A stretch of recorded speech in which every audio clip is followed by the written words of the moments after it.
welcome to America's Day at the Races, of course, right here on FS2. You see the Rogers Center. There's an exciting baseball game taking place. World Series game number 2. The Blue Jays up 1-0 on the Dodgers.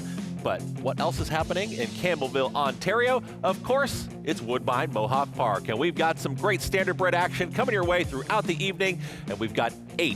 One of them just ran. 8 Grade 1 races here on tap. Chris Griffin joined by Paul Verderosa. It's Breeders' Crown night number 2, Paul. You had a great night last night. We saw some great performances as well from those 2-year-olds. But tonight, it's about the 3-year-olds and up. Yeah, I love that the 3-year-olds and up get their own night as well. You're going to get to see the superstars shine tonight. They've had a long season, but they've got one more big race left in them. It's called the Breeders' Crown, and it's time to celebrate not only the horses and the drivers and the connections, but more importantly, the breeders as well. Yeah, really looking forward to an action-packed night. A lot of stars are on tap, and we got a big schedule coming your way. This Saturday night, thanks for joining us and tuning in. We've just had that Open Mares try. We just saw that, and so we'll have the result for you there. But 7 more on the schedule, 7 Grade 1 races. We saw 4 yesterday, $7 million in purses over the 2 nights. It's just been a fantastic, fantastic Breeders' Crown so far, and there's a big star that's going to be lining up here on this evening, and of course, we're talking about Blueprint. Yeah, almost $1.5 million in the bank for this guy this year. Little Brown Jug winner, and looking to add a 3-year-old crown to that. Homebred for the Burke Racing stable as well. Ron Burke loaded for the Breeders' Crown. Maybe not as big as this horse, though, because this horse may be the star of his barn, and we had a special one run yesterday for him in the 2-year-old filly in Luadipa, and he thinks that this horse is the best horse that he's trained. Yeah, really excited to see how Blueprint will perform, and Ron Burke, he's been loaded. He was loaded yesterday. He's going to be loaded tonight as well with a lot of big chances, and no bigger one than Blueprint, who's really going for that Horse of the Year honor, of course, and trying to solidify that top spot here tonight. Yeah, it'll be interesting to see how this all plays out tonight, but I think that he is the big favorite to get Horse of the Year regardless of what happens tonight. But you got to run the races anyway. We'll see what happens. I mean, he did get beat last week, albeit by a nose with a little trouble trip, but that's why that they run these races. But I think tonight in the final, he's going to be a tough customer. Yeah, Ronnie Wren will have the driving duties there. Ronnie Wren Jr. And of course, at 6 to 5 on the morning line. Might see that price come down a little bit, but an outside draw as well, going to be in the 8-hole. Yeah, I'm not sure about the price being that much lower. Maybe it will be slightly lower, but it's a pretty stacked field. You know how you're going to watch all this great action that we've got here for you tonight. How are you going to wager on it? Get involved at Naira Bets. Of course, you can join Naira Bets today and get a $25 free bet, plus a $200 deposit match bonus just in time for the Breeders' Cup World Championships. Use that code CUP25 and sign up now at NairaBets.com to claim your $25 free bet and a $200 deposit match bonus. Naira Bets. Any track, anywhere, anytime. Visit NairaBets.com. Race number 3 is going to be coming up, and it's going to be that Breeders' Crown Open Mares Pace, $400,000. It's the second Breeders' Crown race on the night. Big scratch towards the inside in the number 1 and a former Horse of the Year in Twin B Joe Fresh. And of course, we are going to welcome our own Jessica Otten, who is trackside right now with plenty more on a very big scratch of Twin B Joe Fresh. Hi, Jessica. How are you tonight? Oh, I'm good, guys. I hope you guys are doing well there in New York as well. Beautiful night here, of course, at Woodbine Mohawk Park. Great conditions as well. Yes, you'd mentioned unfortunate scratch of reigning Horse of the Year, Twin B Joe Fresh. They took her out for a warm-up prior to the race. Wasn't quite herself, wasn't 100%, so they opted to take her out of tonight's Breeders' Crown final. Kudos to the Connections for not putting a horse on the track when not 100%. They're doing what's best for her. No one ever wants to scratch out of a race like the Breeders' Crown, but they're doing what's best for Twin B Joe Fresh. Now I think it makes it a bit more of a wide open event there. Of course, you have Sylvia Hanover, who didn't have a great race in that prep final. You have Always Be Naughty, who came first over in that prep race last weekend against her and got the job done, gave Austin Hanners his first win here at Woodbine Mohawk Park. First drive, first win. So I think it's going to make it for a little bit more of an interesting betting race, of course, with that big scratch and Twin B Joe Fresh from the rail. Back to you guys. Thanks so much, Jess. And of course, Paul, yeah, big scratch in that race. And from a wagering standpoint, does open things up. But trainer Chris Ryder, you got to feel for the Connections, obviously, that they really wanted to show her best foot forward here tonight. But just, taking all the precautions, not going to go. Yeah, and that's the smartest thing to do, is to be able to worry more about the horse than anything else in that situation, because that's what it's all about. Had an opportunity to spend some time with them in the paddock at the Meadowlands over the summer, and they are an A1 group, and the attention that they give to Twin B Joe Fresh is phenomenal, just like they do to all their horses. So smart move here in this spot, and hopefully she will be all right and be able to play another day. With the 1 mile and a big, scratch like that of your, who you would have thought would have been a big favorite in there. Now it does open things up a little bit, and so you do take a look at the rest of the field. What did you feel like? Who's going to go off favorite in here, and who does this really help the chances of to really now give them a big shot here tonight? Well, I'm married to Sylvia Hanover, and I have always been favorite of mine, pet of mine. I think now she's going to inherit the role of being a pretty strong favorite in this spot. She tried an open last week, and she got absolutely roughed up in that spot. The trip just did not work out for her in there, and she's better than that. And I think we're going to see a lot tighter, a lot angrier, a lot more mind on business Sylvia Hanover with a better trip tonight. And I think this is her race to lose. All right, we'll find out what it has to do with the race shape as well when you do get a big scratch like that at the rail. And, of course, for that, we've got Gabe Pruitt and Jenna Otten trackside, and they have plenty more on the big scratch and what's going to come up here in today's third. Thanks so much, guys. And yes, we're about 40 miles from downtown Toronto. Of course, World Series action there tonight. Well, this is the Fall Classic of Artist Racing. We saw one final. We'll catch up a little bit later. We still got 7. We'll show live on this show, Jenna. Quite the night. But yes, as the guys mentioned, Twin B Joe Fresh out.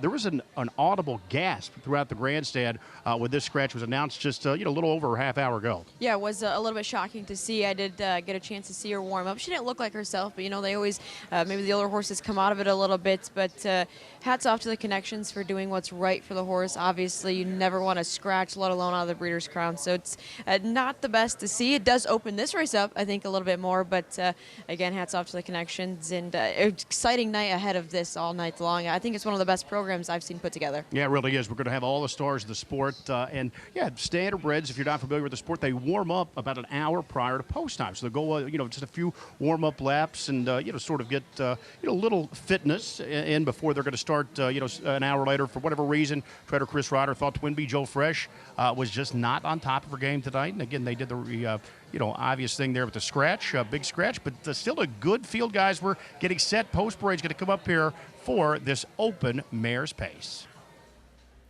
Thanks very much, Gabe and Jenna. Great team that's going to be trackside there at Woodbine Mohawk tonight. And the Breeders' Crown, of course, these big races, big purse money. We take a look at $400,000, and we are going to get that post parade in just a second. But the excitement does build. You talk about that audible gasp, and it's because the fans know what's going on. So a big scratch like this, and now you get a 2 to 5 shot in the 5. Who's not going to start off our post parade? We're going to start it off with 7-1 here, and that's going to be Yannick Gingras, who's going to be driving the 2 here for Ron Burke, who's going to have possibly a very big Saturday night. And, of course, the 2 is Kobe's Gigi. A 7-year-old mare going out for the Ron Burke barn, 24 for 90 lifetime, over $1 million in the bank. How could you not like a horse that's 49 for 90? Yeah, Ron Burke's going to be just loaded throughout the night. Yeah, I think it was 25 was the number that he had of horses over the course of 2 nights. So an embarrassment of riches for Ron Burke. I'm sure he's going to walk away with a number of trophies today. Yeah, saw him be able to get into the trifecta last night and really have quite a few exactas. 1, 2, 3. So just really impressive. Kobe's Gigi just talked about the 2 there. Yannick Gingras will have the driving duties.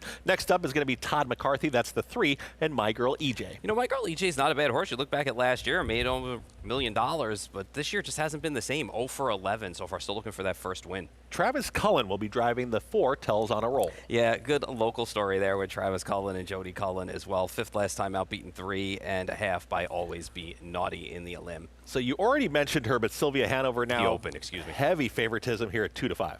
Yeah, last week just didn't work out for her at all. That was probably supposed to be an easy Open win, and it was a nightmare trip she had. She's well the horse to beat in this spot now. Big long shot here in the 6, Jody Jamieson. Got a win on a drop last week, and came home in 26 and 4, but it's going to need to step it up here against this group for Andrew Harris. And another one getting some respect right now. That's Always Be Naughty, currently at 5 to 2. Listen, that was a nice race last week in that Philly Mare Open that they had for prep for this race. Kind of just came from off the pace. Beat Talk Curdy to me and got the job done. Austin Hanners getting a Breeders' Crown drive here. That is the 7, Always Be Naughty at 5 to 2, currently your second choice. But Paul, you're going to land on who is currently the 2 to 5 favorite, and that is the 5 in Sylvia Hanover. Yeah, I like Sylvia Hanover before the scratch of Twin B Joe Fresh in here, unfortunately. And for me, it's one of those things where earlier this year she had the edge. on Twin Bee Joe Fresh. Twin Bee Joe Fresh raced back to form, caught up to her, got by her. I was looking forward to what would have been an exciting another chapter for these horses racing because they battled so well. But I think tonight now with the scratch and the way Sylvia, came out of that open being used the way she was, I think that's going to tighten her up and get her a little bit more angry, and I think she's going to win tonight big. All right, Sylvia Hanover does take over as your favorite, prohibitive favorite right now at 2-5. Gabe Pruitt, Jenna Otten, your first selections. Is it going to be as easy as the 5 Sylvia Hanover? And does the race shape change a little bit here with that scratch of Twin Bee Joe Fresh? Well, that's a monster scratch, guys. I mean, you just really could not put it into words, but this was probably, Jenna, going to be the heaviest favorite in the entire card tonight. You're looking at 1-9 status, so if you think the price is short on Sylvia Hanover right now, you haven't seen anything yet, so you're going to see Twin Bee Joe Fresh on the board. Having said that, this is a good group. Over $8 million combined earnings with the field of 6 that we have left. So a solid group here. We've got 2 mares in this group, Jetta, looking for their 3rd Breeders' Crown. The 3 My Girl EJ, who's winless this year at 4, she won the Breeders' Crown at 2 and 3. So we'll see if she can repeat. Always a tough transition to 4. You'll see the breeders there, the Burke Racing Stable and that crew of not the trainer anymore. Andrew Harris has this filly. They sold her, towards the end of her 3-year-old season, and she goes for the new connections tonight, looking to for the three-peat, so to speak. Be a great time to win your first race of the year. Yeah, no kidding. She's been knocking heads clearly with the best of the best horses. Holding her own. She does have 5 on the board hits, over $170,000 Canadian made. Again, it's tough making that transition from 3 to 4. You jump right up and against the big girls like Twin Bee Joe Fresh and Sylvia Hanover, and respectfully holding her own. But she does look to repeat for the 3rd time. She was so dominant at the age of 2 and 3 in the Breeders' Crown. Maybe it's her night, and probably, like you said, not a bad night to pick up your first win of the season. Yeah, 15-1 outside of the board right now. You're taking a look at the big favorite. That is Sylvia Hanover. I agree with Paul. If you disregard Jetta, the race last week, she's a 1-2 favorite here. I just cannot disregard that. She was just not herself. She was 2-5 here in sort of a prep race for tonight. And was just not herself. She finished 6th there, beating a few lengths. She's had a great campaign, of course. It was her only start off the board. She's been 1st or 2nd, 11 of those 13, and, of course, hooking up with Twin Bee Joe Fresh all along the way. But I have my concerns to tee her back up here at a short price tonight. Again, that was maybe as poor of a start as we've seen from her in her entire career. When you're going into a race like last week, you want to prep them the right way. And, Timmy had a choice to make from the 9-hole. He just pushed out the gate a little bit and kind of got stuck. He opted to go forward there. They got to the half down there, 54-1. So, deservingly so, got a little bit tired. But again, on a prep race like that, you always want to see them finishing up their mile well. If there is a mare that's capable of bouncing back and putting in another huge effort like she has been all season long, it would be her. But if you do want to shy away from her, there's plenty of other places to go where I think horses have live shots. Yeah, I think it didn't exactly inspire confidence with me that try there last week. I just don't think I can come back here at 1-200. There's the mare I'm going to try tonight. That's Always Be Naughty. 26-year-old Austin Hanners, the bike. He has 1 Breeders' Crown appearance. He finished 3rd last year in the Open Trot. He's got the call here on Always Be Naughty. She shipped in from Ohio, Austin, Ohio-based as well last week. She came first up there on the outside and went a big effort to win at 39-1. You talk about the bottom falling out of the price, so 39-1 last week. Twin Bee Joe Fresh out tonight. She's all the way down as the 2nd choice here, Jet at 5-2. Yeah, I was watching this horse closely last week for the Ohio Connections, and Austin came first up, obviously able to clear Sylvia Hanover relatively easily, and he was drawing away at the end of the mile, and she's been putting in some big efforts all season long at Scioto, going against the horses pacing 49 every week, 48 in some instances. And again, another one that's holding her own.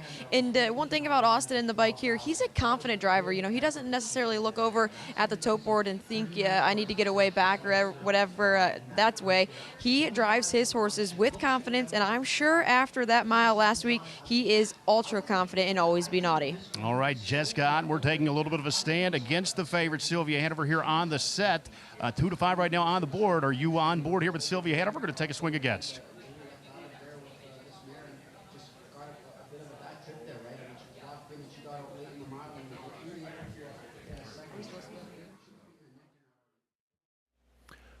We'll catch up there with Jessica Otten here in just a moment and get her selections, her thoughts on this upcoming 3rd race. But, Paul, you do take a look at this 3rd race, and sounds like Gabe and Jenna both going away from the favorite here, and possibly with that 1-2 price. Is this too short of a price right now on Sylvia Hanover? I don't think so, based on the body of work that Sylvia Hanover's done over the course of the year in her career. To me, it was a nightmare trip last week. It was supposed to be an easy open win.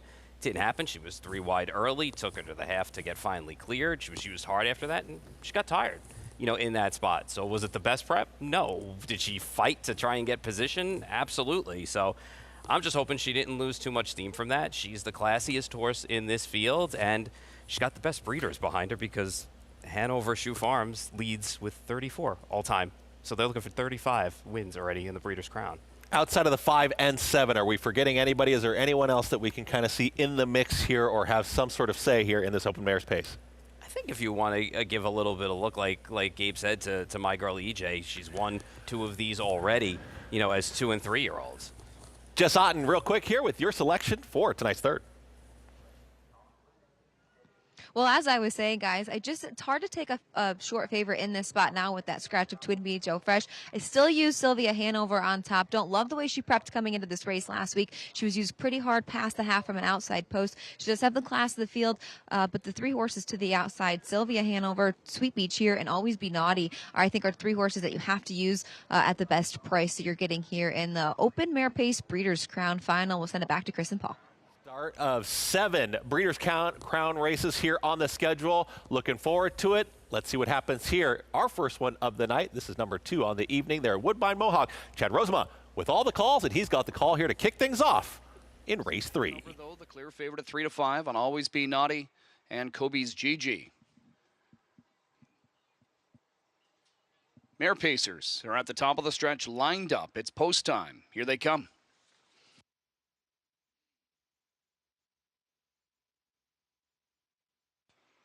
And a good-looking start, away they go. They're off in their Breeders' Crown Final, and Hanners and Always Be Naughty trying to sprint ahead of everybody from the outside. Gingras with speed to the inside with Kobe's GG. In behind that pair is My Girl EJ. Sylvia Hanover looking to tuck early 4th. In front of Tells on a Roll, and early trailer is Sweet Beach here. Everybody's got a seat on the pylons, lining them up early. Always Be Naughty. 8 to 5 second choice is on top in front of Kobe's GG, the pocket sitter. My Girl EJ tracking 3rd after a 26-2 opening quarter. Heavy favorite Sylvia Hanover off the early speed from 4th right now in front of Tells on a Roll and trailer a Sweet Beach here. Still single file as they go by 3/8, and it's Always Be Naughty controlling the pace. Kobe's GG on the helmet 2nd. My Girl EJ 3rd. Sylvia Hanover still 4th in front of Tells on a Roll and a Sweet Beach here. Just about halfway done now, and Always Be Naughty still there. 54-3 to the half is Always Be Naughty. She heads them into this turn with Kobe's GG. Still interested in 2nd in front of My Girl EJ.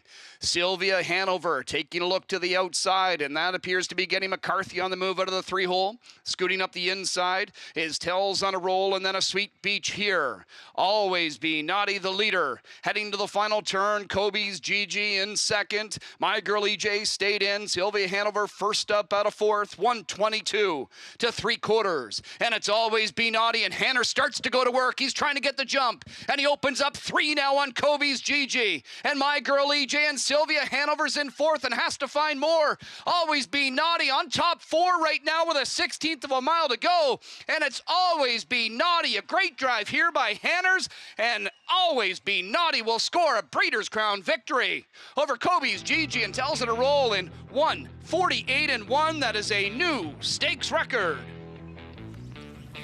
By the sire Always Be Mickey, there is the number 7 and Always Be Naughty. Austin Hanners got to the front end, and there was no looking back. Gabe, Jenna, plenty more trackside here on tonight's performance.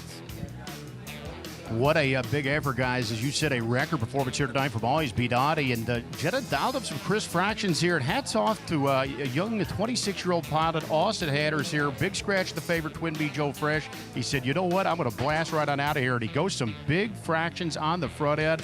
But just the best winner going to ultimately win it here by open lanes. Yeah, what an aggressive steer there, and he knew that he had a live mare, and he wasn't scared to put her in play there, and just no real kick tonight from Sylvia Hanover, but hats off to young pilot Austin Hanners. Confidence was key here, able to draw clear for a new stakes record. Yeah, this was a huge performance, and again, just in a league of her own there. As you see her going to draw clear, and the battle is going to be for Mare Spoilers well in behind.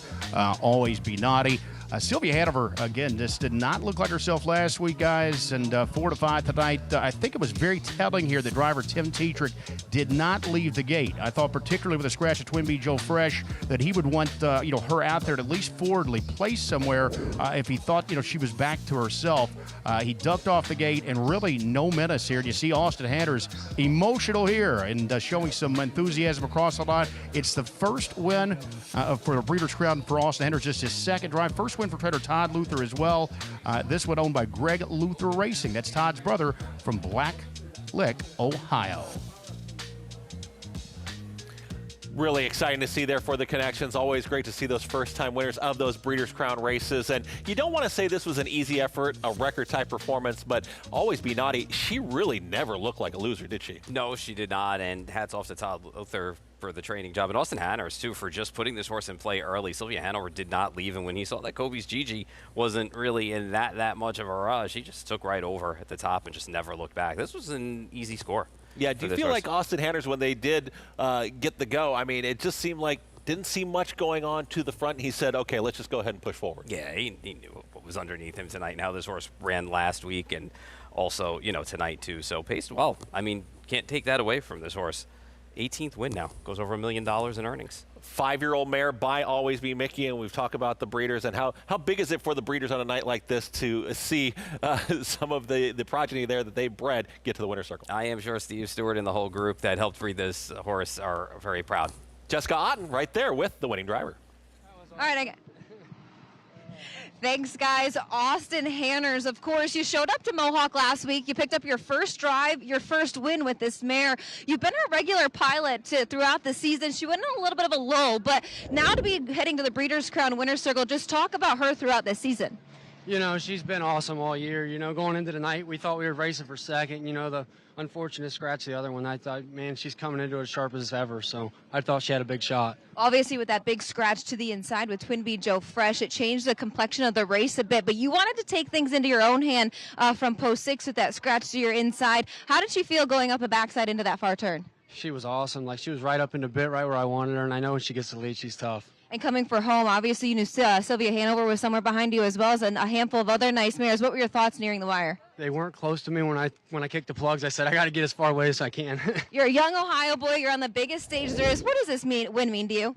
This was awesome. I can tell you that. Congratulations. Go enjoy it. Thanks, guys. There you have it. Austin Hanners picks up his second drive in the Breeders' Crown Final. He gets a win with Always Be Naughty for trainer Todd Luther. Back to you guys. Wow, tremendous. Only a second drive there in the Breeders' Crown, and Austin Hanners does get the victory. Classy response there to acknowledge the scratch at Twin Bee Joe Fresh. Deserving victory there. Always Be Naughty was good tonight. Wins today's third race, the Open Mares Pace.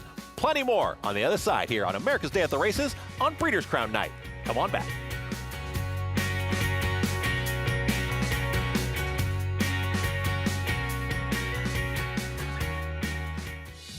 The Cup is calling at the Breeders' Cup with Naira Bets. Download the Naira Bets app or sign up at nairabets.com to get a $25 free bet and $200 deposit match bonus today. Watch live horse racing, get expert picks, and boost your bankroll with lucrative promotions. Play the Breeders' Cup World Championship with Naira Bets. New players sign up now to claim your $25 free bet and $200 deposit match only with Naira Bets.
Welcome back to America's Day at the Races, and you do see the blanket there. You're going to see plenty of them tonight in the 2025 Open Mare's Pace, going to Always Be Naughty. Victorious Austin Hanners got right to the front. The breeder Steve Stewart, Conquest Acres, and Oakwood Farm.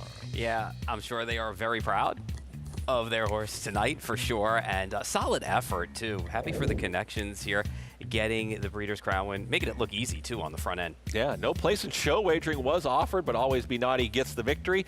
Nice verticals underneath there. You got a nice exacta, nice trifecta, and our own Jessica Otten has more with some more of the happy connections there from race number 3.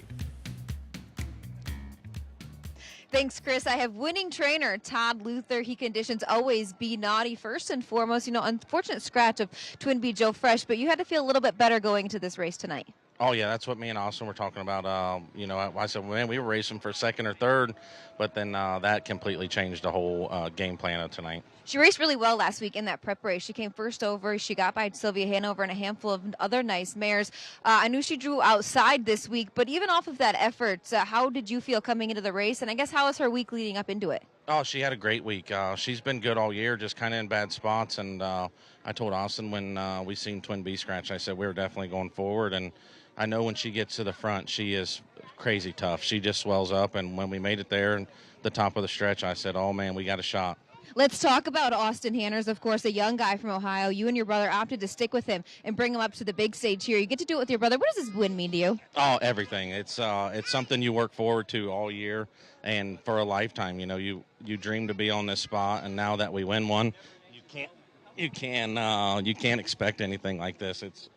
It's something to be proud of. Well, congratulations. Go enjoy it. Thank you. There you have it. Todd Luther on Always Be Naughty in that Open Mare Pace Breeders' Crown Championship. Back to you guys. Thank you very much, Jess, there with the very happy connections and got the job done. They got the win in, and you always know the kids want to jump in there and get a quick little camera shot, too, when we're on TV. Breeders' Crown, 3-year-old fillies Trot is coming up next. It's going to be race number 4. You do see some familiar names, and, of course, Yotilli and Delaney Hanover, they've got to stand out to you. Yeah, I mean, there's a couple that you might be able to also make a case for at a little bit of a price, but those are the two main players for sure in this field. And taking a look at that 3-year-old fillies Trot, really looking forward to that race a little bit later on coming up here on the program. We're going to look back at what happened prior to this third race tonight where we saw Always Be Naughty, and this is a familiar name that we've seen here in doing some of these shows throughout the season. That's Warwi Michelle. Yeah, you can't keep August Fonstead down on these big nights. He's going to find a way to get the job done. This race changed right here as you're going to see Date Night Hanover jump it off and go off stride, pop in that pocket, making the move on Elisa Hanover in here. And Elisa Hanover got the separation that she needed in this spot. And I'm sure right here, you know, they were probably screaming and cheering and trying to get this horse home, Annie Stovey. But on the outside, launching from the backfield, here comes Warwi Michelle, who will just get there. Last stride for Aki Swanstead. And we weren't seeing that a ton last night. We were seeing these big rushes from way out of it. Warwi Michelle was able to run by rivals there, or trot by rivals, I should say, through the lane. But then we also saw just a front running score there with Always Be Naughty. So fair racetrack playing either way, and you can really win from anywhere, right? Well, we'll find out. For now, yes, through the first couple of races. We'll see if the track does change throughout the night. But so far, so good, because yesterday there was a problem trying to launch from the outside. Yeah, really happy with Warwi Farm, and of course the breeder's always going to be happy on a big night like this. When it's a homebred like that, that's always pretty good too. Yeah, right? Take a look at it. All right, we've got plenty more coming up here on the other side. We're going to come back from a break. We've got Delaney Hanover, we got Yotilli. We got to talk about them both. We're going to find out as they square off one more time. It's a showdown indeed, and the fillies Trot coming back at Woodbine Mohawk and America's Day at the Races for the Breeders' Crown. Once a year, the greatest converge. 12 championship races, over $7 million on the line. History will be made. Legends will rise. In October 2026, Scioto Downs becomes the venue where speed meets destiny.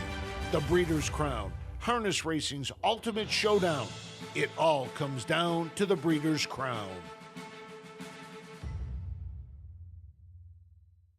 Armitage Farm is an up-and-coming standardbred breeding operation based in Midway, Kentucky, whose primary focus is on trotters. In their first ever consignment at Lexington this fall, Armitage Farm raised and sold the highest priced trotting colt of the entire sale. The Svanstedt stable purchased the son of Captain Corey for $750,000, named Jim Doogie Armitage. Armitage Farm, trotting into the future. A showcase of the finest 3-year-old trotters in the nation, the Hamiltonian Stakes was first contested at the Syracuse Fairgrounds in 1926. Away from the rest of the field, it is Guy McKinney to win the first Hamiltonian. Named after Risdick's Hamiltonian, the father of the American trotter.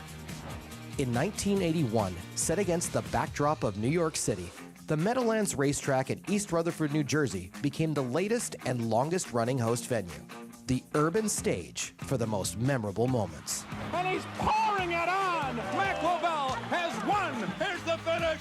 Too close to call! Operation Hamiltonian complete! It's Muscle Hill, 150-1, equaling the world record! 10 horses, $1 million, and a dream to be the best.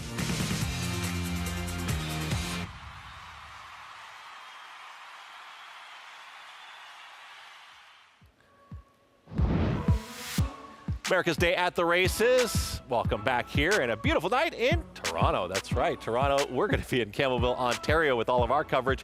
Paul Verderosa and I, we're hanging out in New York, but it's pretty much a gorgeous night anywhere you go right now on the East Coast, huh? Yeah, weather's pretty nice. It's gorgeous outside, but beautiful night there. Really looking forward to all the great action we still have to come. The Breeders' Crown, it continues on. We've got 1 mile. It's the 3-year-old filly's Trot. Nice purse here once again as we take a look at the big purse coming into tonight's 4th race. Yo Tilly, really a standout. Currently 5-2, sharing that favoritism, and our own Jessica Otten had a chance to catch up with her trainer, Andrew Harris. Thanks, guys. I have trainer Andrew Harris, who's going to send out Yo Tilly in the 3-year-old filly Trot Breeders' Crown Final. First and foremost, Andrew, her season overall has been sensational. Oh, it's hard to follow. She's got 1 loss on the year, 10 wins. I mean, she's just a dream come true. Talk about her maybe progression throughout the season. I know she was a little hot earlier on. Now she seems to be pretty versatile and pretty chill out there on the racetrack. She's just smart. And, full credit to her. She's just a smart animal, and she's figured it out. At first she was just a little keen, and then when she got a few races under her belt, she's like, okay, I know what you want. We can do that your way, and now she does it, and she's perfect for Todd to drive. So right now, she's just really smart, and I give all credit to her. It's not us, it's her. Let's talk about that 1 loss in Kentucky. A lot of people might have said she was tired, but she still trotted home in, 26 and change. She only got beat a little bit there. You gave her a little time off, and she seemed really fresh last week in her elimination. Yeah, I don't want to take any credit away from our Delaney. She was awesome that day, and she got a great trip. But my filly doesn't like Kentucky. At Kentucky, we were on the track. She didn't get to go out in the field every day, and that was a little bit of a change of routine for her. She's a very routine filly. She doesn't like a change in her routine, so she wasn't happy there. When I pulled her blood after that race, there wasn't one major thing, but there was a bunch of little things that were just a little bit off on there. So I gave her 3 weeks to get that completely back right. She's in a routine here. She's out in the field every night, and that's what she likes to do. We'll look for another win here tonight in the Breeders' Crown Final. That would be fantastic. We wish you the best of luck, Andrew. Thank you. We'll send it back to you guys. The 3-year-old filly by Tactical Landing, Yo Tilly, and taking a look at one of her prior efforts here. This is back on October 18th. Yo Tilly, how does this set her up for tonight's effort? I think it sets her up well. I mean, this was an easy score for her in this race. It's funny, sometimes when she's on the lead, for as good as she is, she'll kind of get to looking around, or she'll want to see another horse around her. But you know what's funny, though? When Todd McCarthy gives her the cue, she just takes off in the stretch, and she follows it beautifully.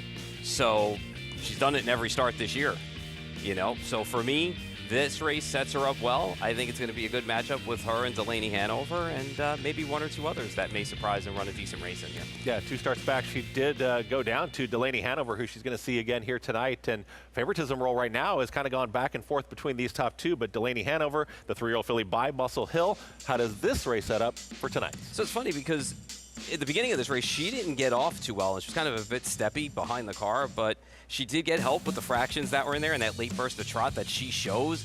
It ended up being a very good finish and an effort for her, and, she's sharp too now at the right time, and she's 5 for 10 on the season. That ran her win total to 4 in a row. You could watch her here with just this late burst of trot coming on the outside, and you can see pretty motionless in the bike, maybe just a little bit of a shaking reins at her right there, and she gets up to get the job done. So I think she's sharper. for those races, and it will set up to be a good matchup, hopefully. Yeah, it does seem like she's kind of the now right now. She's Yes. been so consistent, kind of on a hot streak here lately, and you do take a look at Yotilli, who's been consistent throughout the year, but favoritism role right now, it's not a slam dunk, as you do see on the board as we take a look in the paddock here, getting ready for this 4th race, and a big 1 mile trot is coming up between those two. Not necessarily a match race right now, as you do see 8-5 though on Delaney Hanover. Yeah, and again, I think when all the betting is said and done, they're going to be very close together in odds. I don't think there's going to be a big disparity between them in this spot. But I think the horse that ran behind Delaney Hanover in that spot, the one Stash Some Cash, is a horse you want to look at too, with Dexter Dunn in the bike there, because that was a little sneaky race. Got an aggressive steer from him and was able to get some separation in the lane before Delaney Hanover was able to collar. All right, we'll see what happens here. Once again, Yotilli and Delaney Hanover squaring off. The number 4 in Yotilli, the 2 in Delaney Hanover. Gabe Pruitt, Jenna Otten with plenty more here before tonight's 4th. Yeah, this is a heck of a matchup, guys. These two fillies not in against themselves. We do know that. But, the favoritism role is going to go between, of course, Delaney Hanover and Yotilli. Yotilli got the best of her, Jenna, the first 3 times they hooked up. As they mentioned, the last time Lexington, Delaney Hanover turned the tables, so to speak, on her rivals. They drew an opposite eliminations last week, so we didn't get to see them hook back up. What do you think here? It's a little bit surprising to me, I must say, here in the early stages at least. There's a lot of business to be done. But Delaney Hanover opens up 8-5, a slight favorite here. That shocks me a little bit on the board right now. Yeah, I kind of thought that it would be opposite. I thought Yotilli maybe opened up the favorite, and as we went along, that Delaney Hanover would take a little bit more action. Not the case here, But Andrew Harris touched on it a little bit in his interview. I think it was important for Yotilli to freshen back up. He mentioned earlier in the week as well that she wasn't able to get her certain routine in Lexington. He's been able to do that all week here in Canada. That's kind of, it was a coin flip for me. They both raced so well in their eliminations differently. Yotilli is more of a front-end horse. Delaney Hanover, she's just been so well from off of the pace. That's where she's gotten her last few wins. So it could set up for one heck of a stretch battle. An 8-5 favoritism. I think we may see little things shift here as we get closer to post time. And a little bit of an odd route for either end of this one. Delaney Hanover, of course, bred by the all-time leading Breeders' Crown breeders ahead of her shoe farm. She was a 6-figure yearling, Jetta. Yotilli, the 4, she was just a $25,000 buy. Ferlin Yoder was the owner, trader, driver. When that hammer failed, he did a great job at her 2-year-old campaign. She went 8 of 12, made over $400,000. Then Andrew Harris and his connections came calling. This was a private purchase prior to her 3-year-old year. And again, it's went almost perfect to this point. 10 out of 11 with that close second. She's made nearly $900,000. Going to be a good one here in the 3-year-old Trot Breeders' Crown Final for the fillies. We'll send it back to the studio. Thanks so much, guys. Yeah, taking a look at the 3-year-old fillies getting set to go in this 1 mile trot, and a field of 10 is going to be going postward, and you do take a look at Yotilli as her price starts coming down. We're going to see a lot of this, I think, back and forth between the 2 and the 4 as we do get set for this post parade, but it'll be kind of an interesting thing to watch back and forth here. Here is the 1, and that's going to be Stash Some Cash. Led a long way last time. She had some sneaky trot in that race. I'd keep an eye on her as a long shot tonight. Yeah, Moneymaker stable there, of course. Yeah. A little bit of a thoroughbred connection there, the Phil Antonacci barn. Lindy Farms, thinking about those connections. It's great that they are involved in both breeds, right? And both winning shows. with them. Yeah. Both shows. There you go. There's Delaney Hanover, the 2. Yeah, we talked about her 4 in a row now, looking for 5, getting hot at the right time for Lucas Wallen. And sometimes Lucas Wallen's horses take a little time to get themselves going. And 12-1 right now on the 3 Lasting Dream. Finished 5th, beaten 3 lengths by Delaney Hanover last time out. Is going to need to find one of her better efforts to compete in here. All right, and here is the 4, of course, and that's going to be Yotilli, Tom McCarthy. Closing in on the $1 million mark for the year, and 10 for 11, and only that second as a blemish. So definitely going to be one of the favorites tonight. All right, these are going to be some long shots in here. James McDonald on the 5 at 16-1. 2 starts back, that was a really good race for Mona Lisi. So we'll see what we get tonight. Last time out was closing a little bit behind Delaney Hanover. Mid-range price here, currently your 3rd choice. That's the 6, Art Duchess. Yeah, 5th, beaten 5 1/4 last time against Yotilli. Just a little trouble facing some of the bigger names. And there is the 7 in Walsby at 23-1. Shoes coming off in the front tonight, so you want to keep an eye on that tonight. Sometimes it does help. It moves up horses a little bit. Finished 3rd last time out. 18-1, the 8. Not Bojangles, but there's Bob McClure. I'll tell you what, this is a cool story because this was a horse that was supplemented to the Breeders' Crown, and actually to make the final shows that they were right for supplementing the horse. Here is the 9, big long shot, Jason Bartlett driving the Royal Mission. Takes off the shoes completely from Marcus Melander and had some good early trot in the last race. And the number 10 is going to be Miss Belmar. Going out for Noah Daly.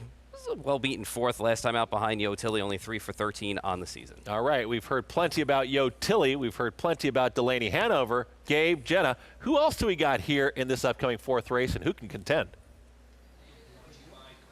One thing about it, Chris, I do think the wager rig playing out a little bit more as we expected. I think Yo Tilly, she's clicked down to 6-5. This is really the way I thought it would sort out between Yo Tilly and Delaney Hanover, but they are not in alone, Jedot. And this is a good group going to post here with big money on the line tonight, of course. Right now we've got a solidified 3rd choice in the 6, our Duchess.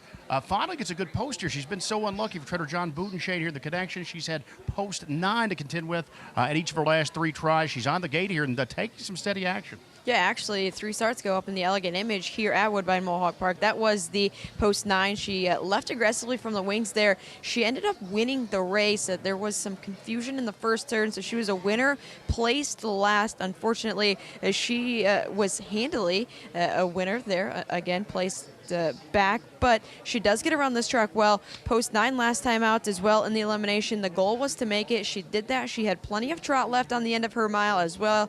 27-1 last quarter. To me, gets along well with this filly by Father Patrick. If they do want to mix it up, she has been right there against them before. No fault there. Finally, again, a good draw to work with in the final. And you talk about she did just punch her ticket last week. You had to be in the top 5 to make this 10-horse event final because there were 2 eliminations last week. And the 6, our Duchess, did get caught in a tough early spot. She finished 5th, so she punched one of the final tickets in. You see Delaney Hanover scoring down very aggressively there, I might add. That tells me driver Scott Ziron might be looking to lead the gate with this filly. He is scoring her down extremely aggressively here. Just looks like trying to get her fired up a little bit and her attention to business as we move on this board. You heard the guys reference the Lindy Farms crew. Trainer Domenico Cecere, of course, Phil Antonacci's been on a great run over in the thoroughbred world. The one Stash Some Cash, a filly here that's really been a late bloomer. Jetta, she was 3rd at the Kentucky Filly Futurity, 2 starts back. She was a runner-up at her elimination here last week to Delaney Hanover, but I thought she raced very well in defeat. The Grand Dam here, the great money maker, of course, with those Lindy Farms ties as well. They look like they have a pretty nice filly here on the inside, and she draws post 1, obviously, and she's got some early speed here. Dexter Dunop's utilized, of course, Dex with 6 Breeders' Crown finals last year, establishing a record. He's 0 for the crown so far. So we're halfway through these championship events. And again, that's usually not a big deal. But for a guy like him that wins with that degree, still looking for a trophy this season. Yeah, I think if you would have told some people at the beginning of the night that he was 0 for 4 last night and now going into this one that he was 0 for 6, he might be a little surprised. I think he's got a live shot in here. I think, again, you know they're going to have to mix it up a bit. 15-1. I tell you what, this filly caught my eye when Dexter had his choice of a few in the Filly Futurity down in Kentucky, and he stuck with the Domenico Cecere filly, raced very well, outside draw, closed up well in Lexington, and then, of course, beaten by Delaney Hanover last time out. But Gabe, we are both going to be on board with the 6-5 favorite. Let's see what Jessica has to say back there, see if she's in agreement with us. Well, I definitely like Yo Tilly on top in this spot. I know a lot of people were down on her after that first loss of her season. I still thought she raced extremely well when Delaney Hanover got the best of her that night. I think there's not a whole lot separating the two, don't get me wrong, but I'm going to use Yo Tilly on top. It's going to be interesting to see how this race shapes up, guys, because Delaney Hanover usually does her best work from off of the pace, and Yo Tilly has been pretty versatile, but she's got a lot of early speed to get her involved early. Of course, Delaney Hanover from post 2, Yo Tilly from post 4, and a sleeper in here, in my opinion, our Duchess. She likes the Canadian soil. She's had success here in the past. She finally gets a good post to work with a couple of outside posts prior to this effort tonight. Tim Tetrick, of course, not shy to the Breeders' Crown Winner's Circle in the course of his career, but I'm going to stick with Yo Tilly on top. I don't think that there's a whole lot separating Delaney Hanover and Yo Tilly. I just think Yo Tilly has a bit more versatility to work in her favor in this spot here. I'll give trainer Andrew Harris his first Breeders' Crown win if that happens, of course, here in this spot. So I'm going to stick with Yo Tilly on top, but it's going to be a good one. I'm excited to see how this race shapes up, guys. 2-2 on the selections there, and it does make sense because the wagering has kind of been the same way. You do see 9-5 still on Delaney Hanover. You do see that even money on Yo Tilly. Delaney Hanover, you talk about the warm-up and kind of scoring her and getting her a little bit more motivated. Is it to just not let Yo Tilly get too far away from her and have to close from too far out of it? We'll see what the intent is, you know, leaving the car. I'm very interested to see how this race plays out early, who's going to blast out of there with early Trot. We saw Stash Some Cash have some last week and make the top. Delaney Hanover has shown that she can be forward if she wants to be at times. Yo Tilly likes to be forward too and get into the race early. Walsby and Royal Mission, we'll see what we get from them as well. So I'm hoping that they mix it up a little bit early and Delaney Hanover can pounce from not so far off the pace, unlike last week. All right, we are 50-50 right now on those selections from our experts. This is the moment where I come in and I break the tie there. I was going to go with the Dodger blue with the saddlecloth, except the Blue Jays are also blue. Yes. So I'm going to go with the 2 and Delaney Hanover. Let's go Blue Jays, no Dodgers. Race man. number 4, Dodgers. the Breeders' Cup Final. It is the Breeders' Crown Final, excuse me. 3-year-old fillies Trot, and it's Chad Rosema who's going to have this great call here. Yo Tilly, Delaney Hanover, or will it be somebody else? It's all coming up here in tonight's 4th race. This 3-year-old fillies Trot. It's Breeders' Crown time. Let's see what happens in tonight's 4th. 5th in a row. She's 9-5. 7-1 on 6R. Duchess. She knows these parts well. It's post time for the 4th race as the trotting fillies behind the gate are at the top of the stretch.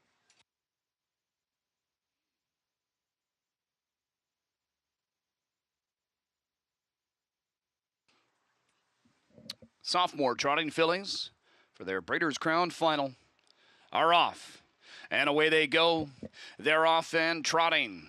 And inside, Lasting Dream. Couple of doors down will be Walsby along with our Duchess. There's Yo Tilly. She's going to be forwardly placed now into the top 3 as McNair takes over with Walsby to the opening turn. Our Duchess and Tetrick pocket up. Yo Tilly trotting away in 3rd. In front of Lasting Dream 4th. Then Delaney Hanover in 5th. Stash Some Cash gets away 6th. In front of Mona Lee, she's 7th. To the outside is Royal Mission looking for a spot. Will get it now in front of Stormont Beautiful. Miss Belmar, the early trailer, 26-4 opening quarter speed. Walsby puts it up. Our Duchess not content with the 2-hole. She's going to come around leader Walsby, knowing McCarthy's set to put this one back into the deuce with Yo Tilly likely. Here comes Yo Tilly up on the outside after our Duchess. So our Duchess now follows Yo Tilly, the 6-5. Slight second choice. Walsby back in 3rd. Inside 4th is Lasting Dream. Delaney Hanover now first up out of 5th. Stash Some Cash is going to follow her second over. The half was just 56-2. 29-3. Breather there. Yo Tilly leads them heading to 5/8 on our Duchess. Delaney Hanover a closer 3rd now. Walsby inside 4th. Second over 5th for Stash Some Cash. A locked up 6th is Lasting Dream. 3rd over. Getting towed into contention. McDonald with Mona Lee. And then it is Royal Mission, Miss Belmar and Stormont Beautiful. 3/4 the next stop for Yo Tilly. She's there in 1:24. And Yo Tilly out to about the 2 path in the stretch. Inside opens up for our Duchess. Outside Delaney Hanover trying to continue her push for the lead. Lasting Dream closing along the inside for Juan, the center of the track. Mona Lee, she's starting to make some gains. Yo Tilly still leading a length. She's digging in. Here's Yo Tilly, Stormont Beautiful and Mona Lee from the back. Yo Tilly and Todd McCarthy hold on for the Breeders' Crown victory as the dream season continues. It's Yo Tilly in 1:51-3. Yo Tilly, the number 4, gets the job done there. Todd McCarthy with the driving duties. The 3-year-old filly by Tactical Landing out of Consolidator. Impressively holds on, holds off all the come from behinders as there was a deep close late. Gabe and Jenna trackside with plenty more. Nice victory here from Yo Tilly. Yes, indeed, guys. She's going to make it 11 of 12 on the season now. And it was a busy, middle half of this race, Jenna. We had lots of action as we saw Tim Tetrick move back to the top with our Duchess. And Yo Tilly, Todd McCarthy made a decision right then to go back to the lead. Despite the action, the pace was not overly taxing. Just the half mile, 56-2. You heard Chad Rosema a little bit surprised that was so moderate. That a tactical edge, I think, sort of went to her at that time. And to put it in terms that, north of the border they're quite familiar with, when Delaney Hanover came first up, I mean, these 2 fillies just dropped the gloves and went at it. But this was a well-rated Yo Tilly who's going to fend off all challengers. Yeah, kind of actually thought when the half popped up 56-2, I was a little bit shocked by how slow that they were going. A 29-3 breather there, kind of, it's going to be hard to close from the back of the pack. Granted, Yo Tilly was all in here, able to hold off these horses coming from the back. 29-3 second quarter, almost could call it game over, as she is so good when she is on the front end. Happy to see Andrew Harris, as much as effort he puts into the sport, has finally paid off as he captures his first Breeders' Crown with this filly. How about this? A $25,000 yearling purchase will tack on tonight's earnings. She's going to be over $1.7 million in her career. A daughter of Tactical Landing, bred by some Midwest connections. GBW Breeding Farms from Mountain, Ohio, the Black Creek Farm of Indiana, and a good group, part of the ownership here. Trainer Andrew Harris, who just picked up his first Breeders' Crown. He co-owns with Bill Pollock and Bruce Arbin. They're both of Freehold, New Jersey. Yo Tilly off as the co-favorite here. They sit them off the same price, guys, at 6-5. Such a great reminder there, Paul, that these bred superstars can really come from anywhere. And Yo Tilly for that small purchase price, but bred in a small area, but she gets the job done on a bigger stage. Small area, big heart, big stage. And listen, shout out to the second place finisher, Stormont Beautiful, who was supplemented into this race, homebred too, for Stormont Meadows. So big run there for them. Jess right now with driver Todd McCarthy. Thanks, guys. I do have winning driver Todd McCarthy. Yo Tilly caps off a nice 3-year-old season here, Toddy. First and foremost, let's talk about this trip here. A little bit of action there in that opening turn. You decided to be patient, and looked like patience paid off. Yeah, I just wanted to kind of get away close with her, and she's so talented off the gate there that she's able to kind of make her own luck there. But yeah, that was just a great way to cap off the year for her. She's been so good all year, and full credit to Andrew, the job he's done managing her here. And no, that was pretty awesome, Jess. Yeah, let's talk about the season she's had. Maybe a little bit earlier on, she was a bit hot. You guys, picked the spots where she raced. You've driven her phenomenally. Andrew's done a really nice job managing her, because it's not always easy to keep those 3-year-old Trot and fillies on the top of their game all season long. For sure, and she come into this year and she was so talented at 2 as well, and she just had a little bit more to mature and learn, and just the way that we've been able to race her this year and protect her a little bit, it's definitely helped pay off for the season. It was an anticipated matchup again between Yo Tilly and Delaney Hanover. A well-rated mile put on by you on the front end. She was coming, as well as a host of others. What was your confidence like down by the wire? She was good. She probably makes me more worried than anything, because she doesn't mind it when a horse gets close to her. She kind of likes to fight him off, but I don't necessarily like that so much. It makes me a little nervous, but I just have so much faith in her, and I just keep talking to her down by the wire there, and she just keeps digging. Nice job. Thanks, Jess. There you have it. Todd McCarthy takes the Breeders' Crown final for those 3-year-old trotting fillies. Great stuff there from driver Todd McCarthy. And Paul, sometimes makes the driver a little bit nervous, but the heart of a champion needs a little bit of that competition close. Yeah, as I said earlier, sometimes she gets to looking around once the other horses around. They are pack animals, but she is the leader of the pack. She's like, I'm the queen. Yo Tilly was able to hold off all the pursuers. Some nice prices underneath, as Delaney Hanover had to have that first up trip. Maybe was looking for a little bit of cover. It didn't come, and just had to make that move, and it just wasn't the winning move. No, and ultimately the race did fall apart behind Yo Tilly after that move by Delaney Hanover, and Storm Beautiful was 36-1, and a great supplement, man, by there. And Mona Lishi, too, came back with one of her better races to finish third in that spot. Very, very happy connections, the trainers and the drivers, and there's a happy driver right there. His name's Marcus Miller. We're going to call him Mr. 5000, though. Plenty more on that big milestone when we come on back on FS2. The Central Ontario Standardbred Association is working with you to ensure a vibrant horse racing community. Shared stories call for a united voice. That's COSA, representing the interests of horse people racing at Ontario racetracks. So whether you're first, last, or somewhere in between, we've got your back. With insurance, benefits, free lifetime memberships, and more. COSA. Follow our stories on social and check out the process at cosaonline.com.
Welcome on back to our Breeders' Crown coverage there from Campbellville, Ontario. And of course, Yo Tilly, the number 4, bred by GBW Breeding Farm and Black Creek Farm. Those smaller connections, but those smaller breeding operations can still breed a big superstar like Yo Tilly. Supplemented into the race. It was the right call. Gets the victory there. Todd McCarthy with the spoils there for trainer Andrew Harris.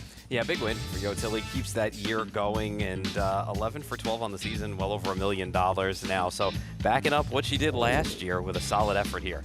Yeah, very happy connections, of course, there. And you did see some prices underneath. We were talking about it was kind of falling apart in behind Yo Tilly, and you saw some of those big prices. Yeah, big Storm on Beautiful, and Mona Lishi back to one of her better races. Jessica Otten with plenty more from the happy winning connections.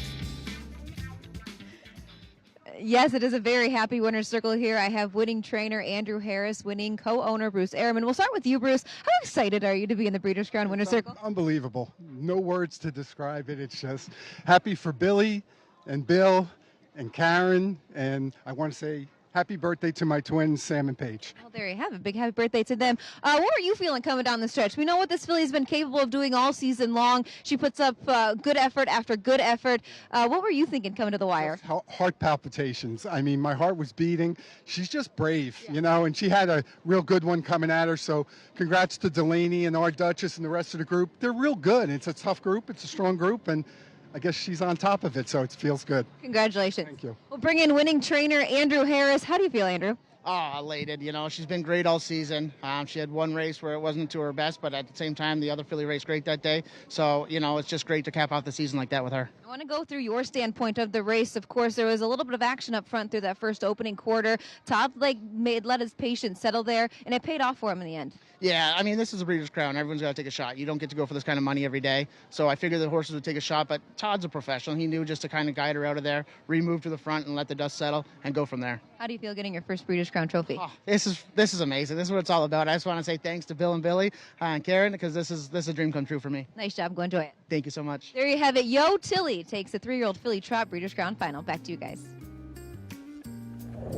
Very happy connections there. Congratulations to the connections once again of Yo Tilly, and another kid shout out there. We saw the kid on camera, and now we got the twins having a birthday. So let's keep it going here on a family operation, family night, of course, here Breeders' Crown night. 3-year-old filly's pace is going to be coming up. $600,000 purse. Mickey and Minnie, currently your 4 to 5 favorite. Dexter Drun will be driving. Going out for Chris Ryder. I know that he could not run Twin Vee Joe Fresh, but Mickey and Minnie might be able to make up for it right here for him tonight. Yeah, somebody that needs no introduction, and our own Gabe Pruitt is with the gentleman right now. And, of course, that is John Campbell, who is there on set right there at Breeders' Crown Night. Thanks so much, Chris. Yes, and I am standing by with John Campbell. John, of course, the all-time leading Breeders' Crown driver. He has 48 wins the Breeders' Crown Series over the years, but now a new role, the president and CEO of the Hamiltonian Society. John, a great Breeders' Crown here once again. It is. We're really proud and happy to be here at Woodbine Mohawk Park. They do a great job with the Breeders' Crown, and they've been involved since 1984, and it's a great partnership, and we really cherish that relationship. And John, it's not hyperbole to say, it all comes down to the Breeders' Crown. I know many times throughout your career, we just saw a couple of fillies there that were having maybe similar campaigns, and this is really the true separator, I think, late in the season, some of these Breeders' Crown championships. It really does, Gabe, and you cannot overstate that. And over the years, I think, on occasion, it has actually had too much impact on the voting, but people really remember that Breeders' Crown victory, and it really affects all the divisional winners each and every year. Yeah, it's just such a great series. Obviously, our true championship of the sport. You mentioned Mohawk, Woodbine Mohawk here. They've been fantastic partners throughout the course of the series. It always just creates an electric night. Obviously, different locations as the series bounces around, but you're going to add a couple of new venues coming up as well. Yes, really looking forward to. We're going to Scioto Downs just outside Columbus, Ohio next year. Joe Morris and the Caesars group have hosted it at Hoosier, so they know how to do it. And we've been very fortunate. The Ohio Harness Horsemen are really on board and excited about it. And I'm really confident it's going to be a big event there as well. Yeah, they've got a brand new paddock, they've got a brand new grandstand, and they love harness racing there in Central Ohio, so I think it's going to be a fantastic event. And then, oh, by the way, 2027 recently announced. How about the horse capital of the world? Maybe Lexington, Kentucky, you'll be at the Red Mile. Yes, we're looking forward to that as well. I mean, everybody in harness racing knows about the Red Mile and the surface and what a great racetrack is going to be conducive to some of the best racing you'll ever see.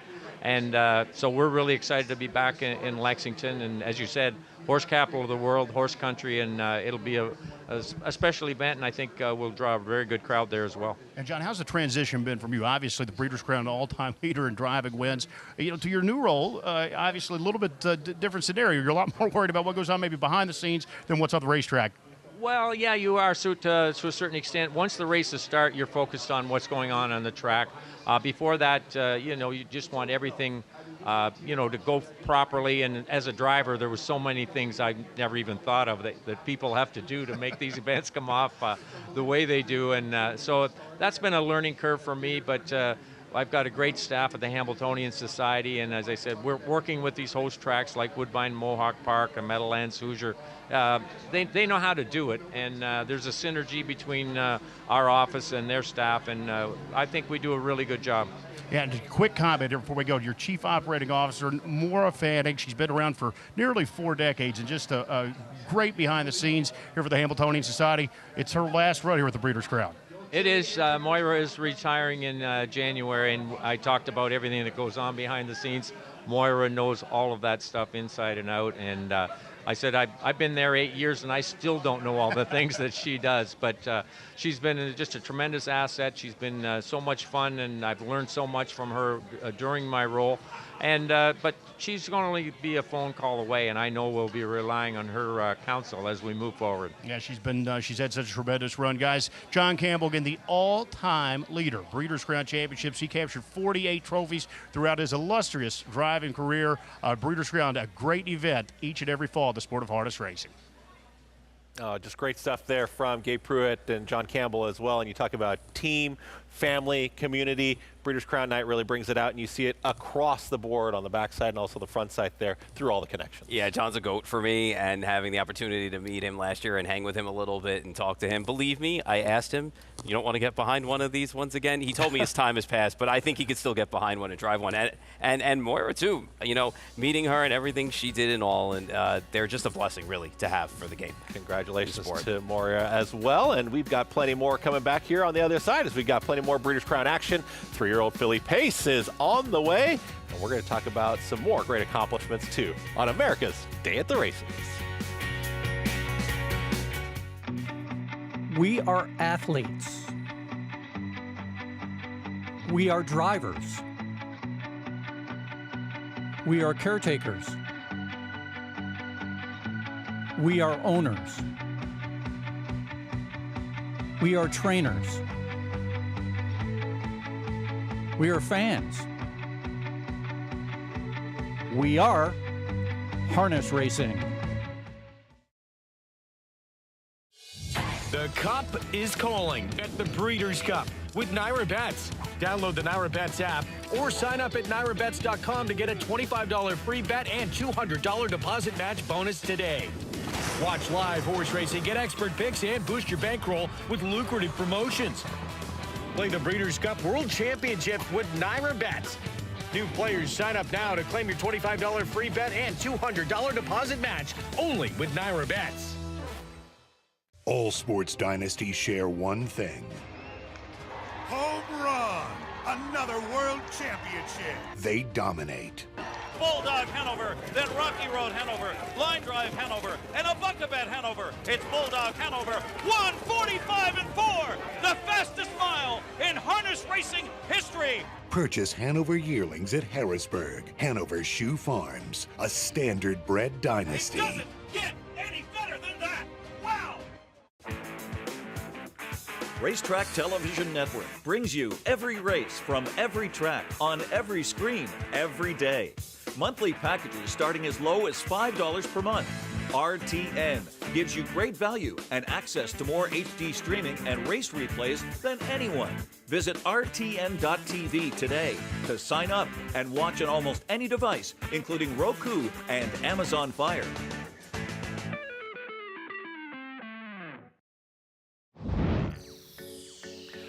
Welcome back here on FS2 to America's Day at the Races. We are getting ready for 3-year-old filly's Pace coming up at 1 mile, $600,000 purse. And of course, the 4-5 favorite right now is the 5, Mickey and Minnie. The number 2 is going to be driven by Marcus Miller. Unreasonable, currently sitting at 6-1. And Jess Otten had a chance to catch up with Marcus Miller earlier tonight. Thanks, guys. I have driver Marcus Miller, who will sit behind Unreasonable in tonight's Breeders' Crown Final for those 3-year-old pacing fillies. But first and foremost, Marcus, earlier this year you moved back to the Midwest with your family, and it's been working out really well for you. Yeah, it's really been a great summer. We're having a lot of fun back there. I get to see the kids a lot more, and the races have gone well too, so we're happy with it. It was just a week or so ago you captained your 5,000th driving win. Just rewind back to that night and the emotions you had going through it. Yeah, I was pretty excited. I was more excited about it in the moment than I anticipated being. You know, like 5,000 is a big round number, and yeah, I was happy. My brother-in-law Atlee was second, so we were heckling each other pretty good, and then right at the wire, he cheering for me. So yeah, it was very cool. And then definitely got you with that big cold bucket of water afterwards. Yeah, that was less cool. I'm going to remember that, and I hope he hits a milestone right in February. All right, let's talk about Unreasonable. I want to go back a couple of starts to that effort in Kentucky where she weaved her way through traffic. She really handled that like a pro. She's awesome. You know, like it was a brutal shuffle. I didn't expect to land that close, and thought it was a good spot for a second, and it turned real bad, and she was able to overcome it. You know, like if you can give her a trip, she just absolutely explodes. And yeah, it was super impressive. I think that was the most impressive mile I've ever been in. You know, like she was just unbelievable. She was coming to Mickey and Minnie late in the mile last week. She finished second behind her. You got a good draw to work with. What are you feeling coming into tonight's final? Yeah, the 2-hole gives me options. She couldn't have raced any better last week. You know, she paced a crazy back half, a huge last quarter. She was pacing just as hard under the wire as she was at the top of the stretch. So we just got to get a little bit lucky now. We wish you the best of luck tonight, Marcus. Thank you so much. We'll send it back to you guys. Great to see career accomplishments like that for driver Marcus Miller, getting the cold bath there from his crew, but looking forward to returning the favor. There's a video of that circulating, so it's pretty cool to watch it. He was not happy when that happened. Everybody else was clapping, but he was not too happy in the moment. Maybe just upset for just a brief moment here. It's the call to post, of course, and the horses will be coming onto the track here for this 1 mile pace, once again, for the 3-year-old fillies. Always enjoy hearing that call to post, of course, as you know a big moment's coming. Here's a big long shot. Yannick Gingras, 79-1 on the one. Been struggling the last 3 starts, but does pick up Yannick Gingras here. It's never a bad thing. Marcus Miller working on another couple thousand. Why not? Here in the number 2 is going to be Unreasonable. Had a really good season this year. I just wonder, though, with the trip last week and couldn't get to Mickey and Minnie, what's going to change tonight? But we'll see. That's why they run the race. All right, Ronnie Wren's going to be next up here with Ron Burke teaming up, and that is going to be the number 3. Yeah, Rowe's still looking for the first win of 2025. Was 7 for 11 last year. Just hasn't gotten back to that form this year. There is the 3 in Rose. And then the last Martini is going to be the 4. Yeah, had an impossible spot in the Guernsey last time. I kind of throw that race out. And, I mean, it did win a New York Sire Stakes final, though. So, has won stakes before. All right, Dexter Dunn. He's going to be 1 to 5 here. And, you know, people are probably expecting him to get to the winner's circle. Mickey and Minnie, is this going to be kind of his best shot right now? Yeah, I think so. And, you know, last time out that race was solid from this horse. I know the track was playing fast anyway, but did not matter. You know, she's been the goods so far this year. And next up will be the 6 here, long shot in Sky, Walker C. You know, it was only a length and a quarter behind Mickey and Minnie the last time out. So, big price in here if you want to use her.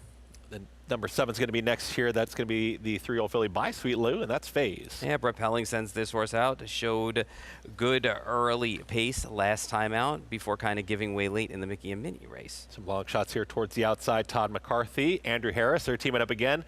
Bigger price this time, 99-1 on Millie Mae Hanover. Yeah, it's been a while since she won, and it was against much less here, no less, on August the 1st. The 9 is going to be 15-1, 3-year-old filly by Captain Treacherous. That's Dave Miller on the 9.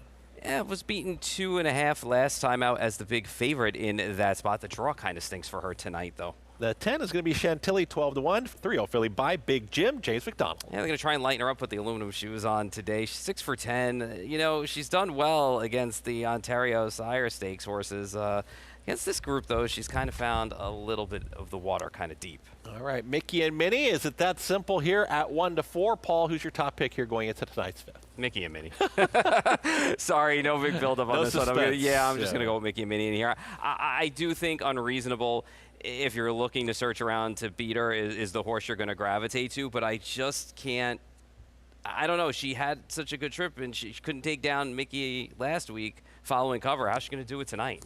You know, so I just kind of feel like from that perspective, Mickey and Minnie's just the best horse in this race. I know he's one of the top drivers in the game, but I mean, if you have Dexter Dunn off of 6 one night and now just hasn't gotten one of the winners, so does it start to kind of get into his mind a little bit, get in the psyche? Gabe and Jenna with plenty more there trackside here for tonight's fifth.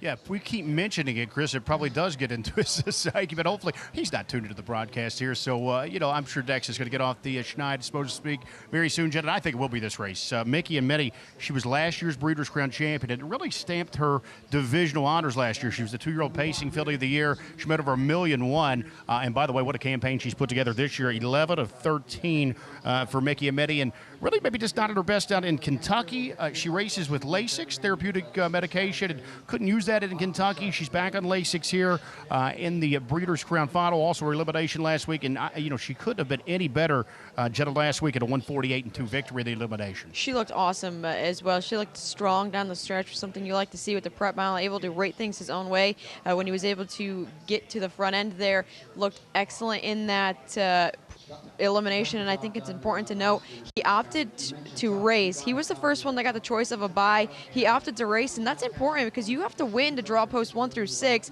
Rodeo Drive Deo, she took the bye and drew post 9. You're in the open draw when you take those buys.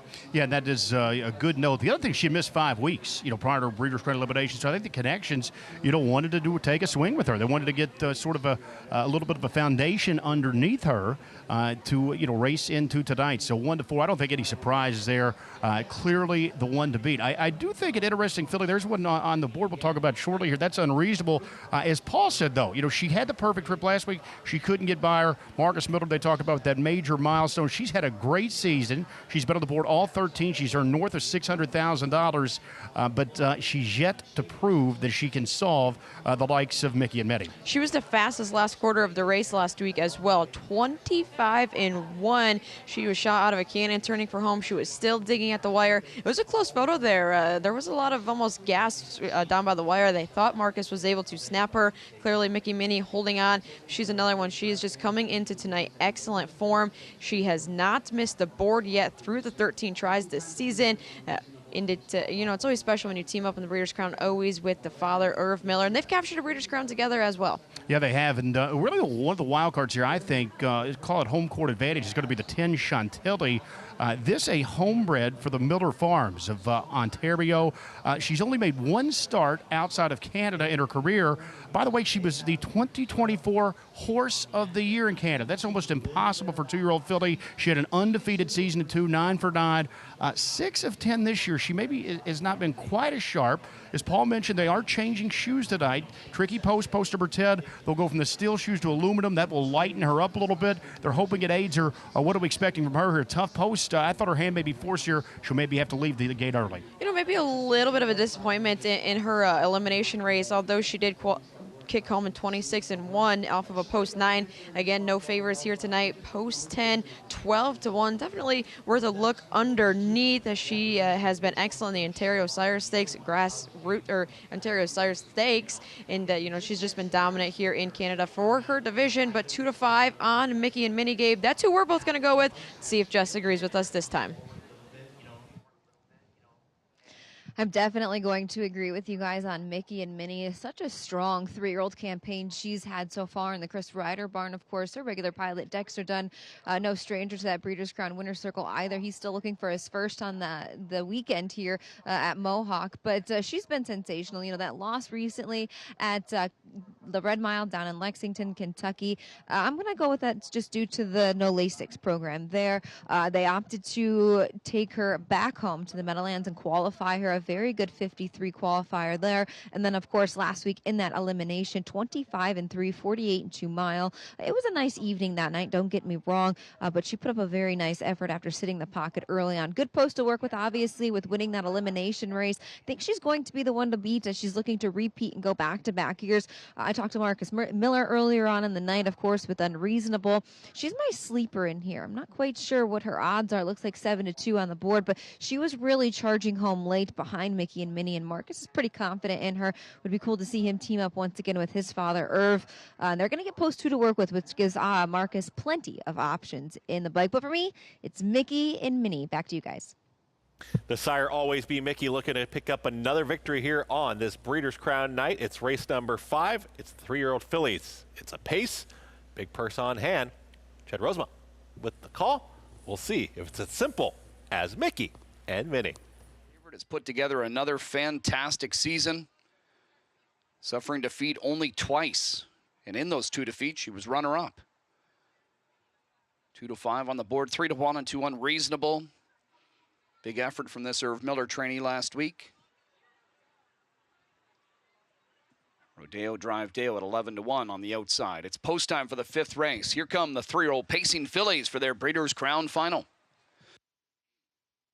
And there they go. They're off and pacing. And McDonald starts up Chantilly from the outside. And she'll sprint out. Here comes the big filly, Chantilly.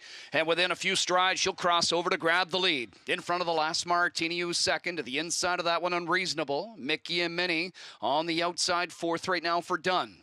To the inside, it's Out of This World Dale in some traffic here, and now going off stride was Rose. Outside of that one, Phase. Then it's Rodeo Drive Dale, Skywalker C, and Millie May Hanover, 27 flat to the quarter at Chantilly leading the way. The last Martini in second, Mickey and Minnie. Now the gas pedal pushed on her, and Mickey and Minnie called on to go forward here by Dunn. Here's Chantilly and Mickey and Minnie meeting up just beyond 3/8. In behind this pair, the last Martini, and Marcus Miller on the move here with Unreasonable. Chantilly hangs out Mickey and Minnie. Mickey and Minnie with a head out in front on the outside, but she can't clear just yet. The half is 56-2. And Mickey and Minnie had to work her way to the front, but she takes over now in front of Chantilly. Unreasonable, losing her cover, but not her interest. She continues to move forward. Takes over second on the outside. Second over up to 4th. Well positioned Out of This World Dale locked up 5th as the last Martini under a strong McNair hold. Following her, Skywalker C, then Phase to the outside. She needs to pick it up as she gaps cover, swinging wide from the back. Rodeo Drive Dale, and then it's Millie May, Hanover, and Rose. 123 and 1 3/4, and Mickey and Minnie turning for home, and she opens up 2 now on her rivals. Chasing is Unreasonable. The last Martini starting to close quickly at her. Can she make up the room? It's Mickey and Minnie on top of length. Here's the last Martini and Skywalker C late. Mickey and Minnie in the last Martini decided. Mickey and Minnie on the inside in the last Martini. Another great finish, 149-2. We've got a win photo between Mickey and Minnie and the last Martini. Wow, what a photo finish right there between the 4 and the 5. It was the 5, Mickey and Minnie. We'll talk about her drive plenty, or the 4, the last Martini. Gabe, Jenna, your trackside. Who wins that photo? Well, I think the last Martini may have made last call here, guys. This is the 3rd longest shot of the board, and again, do want to take another look at it. That's just my first indication. There's the view that's going to tell the tape. Ooh. And it is going to be very close, as you can see, but I do think the last Martini was able to nail it down here. Jetta Otten, 68-1, the 3rd longest shot on the board. Up to what it there, well driven by Doug McNair. Here's second over, you see you're going to start to tower up off cover, and you see Dexter just absolutely going to work, just imploring the favorite, Mickey and Minnie. She just did not seem like herself tonight. She had a trouble clearing to the lead across the backstretch, and the fractions weren't quick. She just did not seem like she wanted to go on for whatever reason, and obviously was going to work through the stretch, but I think she comes up just short. She leads at every step, I believe, except for the right one. Yeah, I think right there, it looks like the last Martini was able to snap her. Wow, that is a close photo, you know, and angles can be deceiving whether it's on TV or not. That is tight. That is tight. I might want to retract my my confident call. I'm still going to last Martini, but that's about as close as I think that you can get there. But it was kind of an odd race there, Gabe. Mickey and Minnie looked like she wanted to do a backside brush. Chantilly had other plans, kind of strung her out there to the half in 56-2.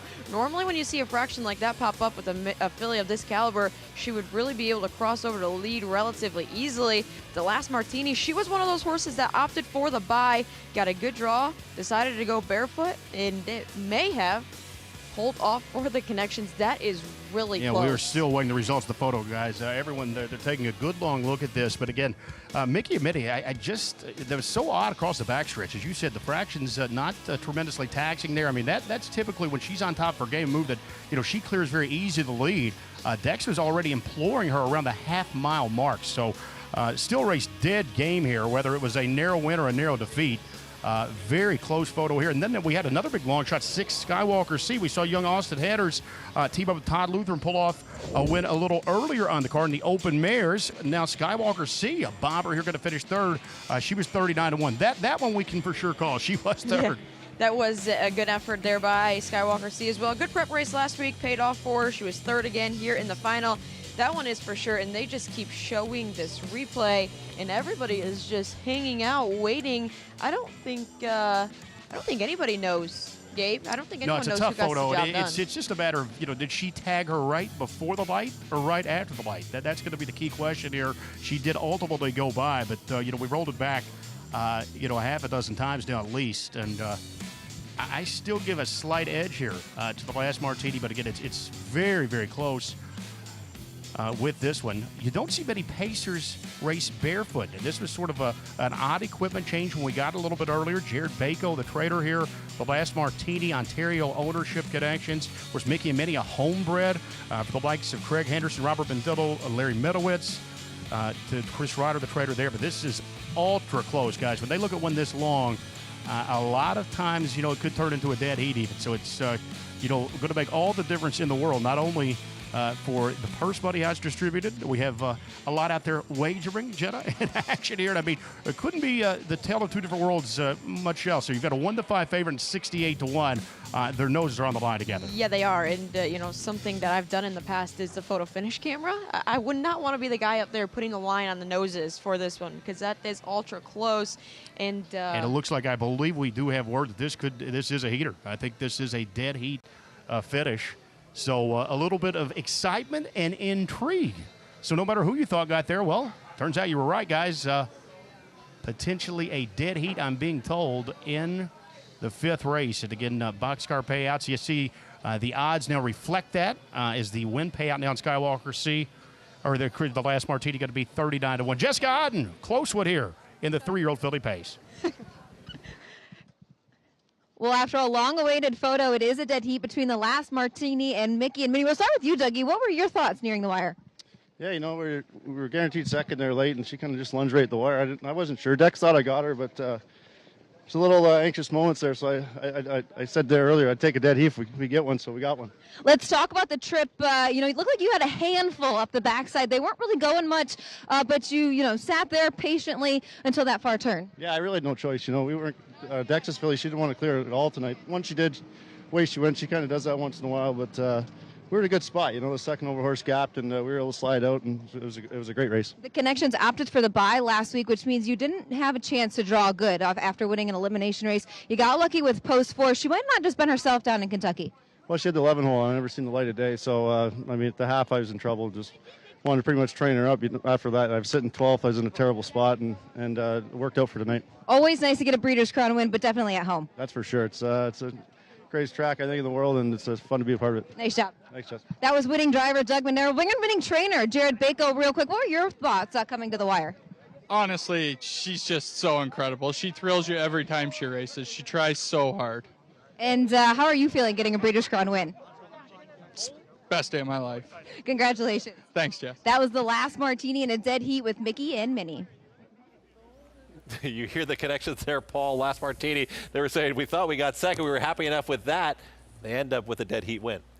I'm telling you, she's a fighter. You look back at some of her races, like in the New York State final that she ran at Batavia, and then also even in the MGM down at Yonkers. Well, fought to the line to get that done. Very nice New York horse. Happy for the Connections. Happy for Crawford Farms up in Syracuse as well. This is a big deal for them. And, solid effort and had the pace to close into in that spot. All right, we've got Jessica Otten with plenty more here with Dexter Dunn, winning driver, Mickey and Minnie. It's definitely been a thrilling 3-year-old filly pace final here in the Breeders' Crown. I have winning driver Dexter Dunn. A few anxious moments there near the down by the wire. Yeah, definitely. I thought Dougie had got me, but this filly, what she's proved all campaign, all last year and this year, she's so tough, and she's a big girl. She stuck that nose out and managed to pull off a dead heat, so I couldn't be more happy with that. She's always been a big, strong filly. What's been the difference between 2 and 3 years old? She just got a little bit stronger. She had such a great year last year, and I mean, her attitude, everything about her, you can't help but love her. So, yeah, she just got a bit stronger, but she's a racehorse. She really wants to, grind it out, and she did that tonight. She had a little bit of time off between that Kentucky Sire Stakes final. They qualified her at the Big M. Strong in that elimination race last week, Dexter. Just maybe talk about the progression through her season, because she's been good all season long, but it looks like she just continues to get better and better. Yeah, exactly. I think the time off probably, a little bit of benefit for her. She felt so good qualifying, and she doesn't have many easy miles, Jess. She's toughing it out every week. So, CJ managed to bring her back and have her fit, ready to go for tonight. The run here last week really helped her, and really happy with her run tonight. Nice job. Go enjoy it. Yeah, thank you, Jess. There you have it. Dexter Dunn, Mickey and Minnie, they're going to dead heat in that 3-year-old pacing filly Breeders' Crown final. Dexter Dunn there, very honest, very transparent. Thought he actually got nosed out in the phono, but he did not. It ends up a dead heat, stirring things up. The Last Martini and Mickey and Minnie. Plenty more. A dead heat in the Breeders' Crown. You're never more here than when you're here. Here is more than just a horse race. Here is where you want to be. And here's the horse that's going to make it happen. They're off in the Breeders' Cup. Here she is, coming around the final turn, They're into the stretch. making sure that this year, you won't be anywhere else, but here.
Breeders' Crown Night here on FS2. It was the number 4, the Last Martini, bred by Crawford Farms, getting to the winner's circle and sharing that winner's circle. And you do see Mickey and Minnie joining the winner. And you see one with a blanket, but they dead heated, so they both ended up with the victory. Yeah, Mickey and Minnie ran too good to lose that race. She did not. She just held on for the dead heat in that spot. Kudos to both horses in there. They both put on great performances. Mickey and Minnie getting stung and hung out there, could not clear for the longest time, as Chantilly just said, "You're not getting by me." Finally did, and boy, did she just pace hard in this spot. I mean, she really threw down in the stretch to try and get some separation, but the Last Martini got that nice trip behind that pace that was in front and just was able to get there to dead heat in the end. Mickey and Minnie, the other half of that dead heat victory, and bred by Craig Henderson, Robert Mondillo, and Lawrence Minowitz. So congratulations again to those connections there. A dead heat for the victory, a 68-1 shot and a big favorite. So you see prices everywhere. A big superfecta, of course, if you had the last martini on top. They share the victory, but what an effort from the last martini there. Yeah, for sure, and a horse that you love to see New York horses do well, and this horse did well in the higher stakes program here in New York. There you go, New York guy sitting right next to me, and he loves seeing those New York types get to the winner's It's all about circle. pride. Breeders' Crowd, 3-year-old Colts and Geldings, the Trot, $600,000 will be coming up next. A Moticon legacy right now, Louis-Philippe Roy is currently your favorite and taking pretty significant action going into this 6th race. So looking forward to kind of how the 4 will run. You got Maryland in there. You got some pretty big names. Yeah, this is a pretty good group of horses that we're going to talk about. Yeah, looking forward to talking more about that 6th race and looking forward to talking about some performances from yesterday. That's Luadipa levitating on your screens and up the standings. Come on back. Go to America's Day at the Races.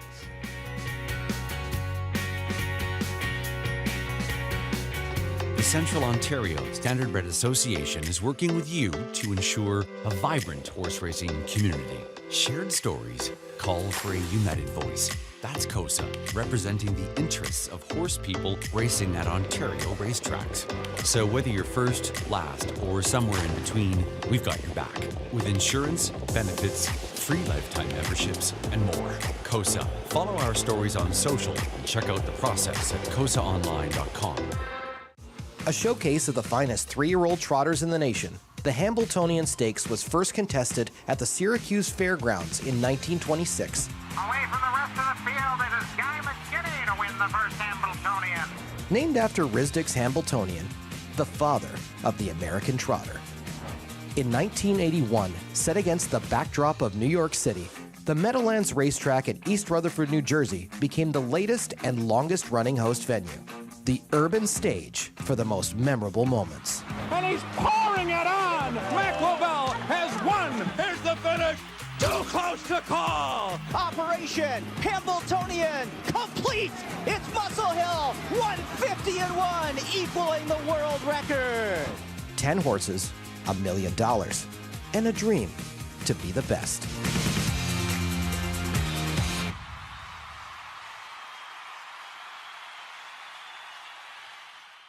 Once a year, the greatest converge.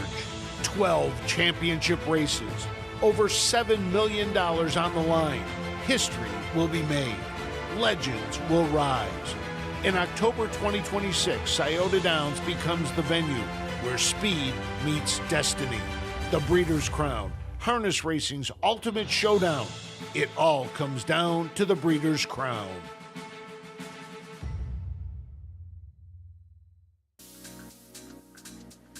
Welcome back to America's Day at the Races on a gorgeous Breeders' Crown night. Of course, there at Campbellville, Ontario, up in Canada, and it's a glorious night there. We've seen some great pacing and trotting action. Chris Griffin joined by Paul Verderosa one more time, and we've got some more races coming up here on tonight's Saturday night card. But yesterday, Paul, we saw some pretty tremendous performances from the 2-year-olds, especially Luadipa. Yeah, she's just in rarefied air, right? She's just in a class by herself when it comes to this division. I mean, this was just another easy score for her. And, you know, as Ron Burke said, it's just amazing to see what she's done all season long. And she just keeps doing what they ask of her and doing it easily, too. You know, when you get to this point in the season, you start to worry about things like fitness or how their demeanor is or how they're holding up. I mean, you can just look at her. Look at her body language and look at the way that she's just acting, and look at her ears and her whole just demeanor, and she's just too good. She's just too good for them. And the argument could have been made that she could have been just as good as the boys yesterday. Yeah, we've seen some really close finishes, and we like those real exciting, thrilling stretch drives to where we could see a close finish. But Luadipa, it's also, you got to admire and respect this when a 2-year-old can really run away from the field like this or trot away from the field like this and just open up. Yeah, and it's funny, too, when you look at the races, the way that they laid out yesterday, you know, the pace races were won by horses who just, you know, were way the best going in, you know, on paper. And then the trot races, they had horses come from off the pace to get the job done in there and pay a little bit better. So it just goes to show you, you know, That's why we run these races. But Luadipa and Bojangles were definitely in a class by themselves. So many wonderful storylines from tonight, or last night. And of course, Bojangles was another one of those storylines. And Gabe Pruitt, Jenna Otten, you were trackside, of course, and you were taking a look at Bojangles and that performance. And we just saw dead heat. We caught Bojangles last night, but Luadipa was impressive. Bojangles was almost equally impressive last night. Yeah, he really was, Chris. Luadipa, as you said, she's just a freak. Just so much the best there. You saw her just tower over competition. Bojangles just knows how to get it done. Jed, I say just answers the bell every start. He's now 12 for 12. Guys, keep in mind, he started his racing career back in July. This summer, he's been in the front in every single start. At some point, that can tend to have a way to wear on a horse a little bit. When you have to be on the lead, you're doing all that work in his first season of racing. But this guy just passes the test every time. Jed, as we take a look at last night's Breeders' Crown Final, he's on top here again with driver Bob McClure. It was the toughest task to date for sure, especially with the trio of Burke horses to his inside and the other limb winner, Brandon Boulevard, as well to his inside. Doc was quoted that it was going to be tough to get the job done. And they didn't make it easy. They strung him out past the half there and down by the wire here. You can just tell that it was relatively easy for him, and he just is a beast. I got the chance to see him in the paddock last night. He looks like a 4-year-old back there to do his work, and he's just an incredible looking animal, and wow, he made it pay off. Doc doesn't like to race his horses that much, maybe 9-10 times. This guy 12 for 12, giving Doc Edmore his second Breeders' Crown. Yeah, just incredible. As you mentioned, the size disadvantage, guys. Bojangles, he's so much bigger than his competition. It'll be interesting to see what happens as some of the others grow and mature, and we'll see how much he grows as he comes back in his sophomore season. But what a heavyweight, Bojangles. We're so looking forward to him already, dreaming about that 3-year-old season, 12 for 12 for the great connections there. He was incredible here on his home court, Woodbine Mohawk Park. Yeah, so exciting to see, and remember that not only 2-year-old dominance now, they continue on. They go into their 3-year-old season. More exciting, big races to come. Yeah, and that's what's exciting about it, honestly, is you wait and see if anybody's going to catch up to them.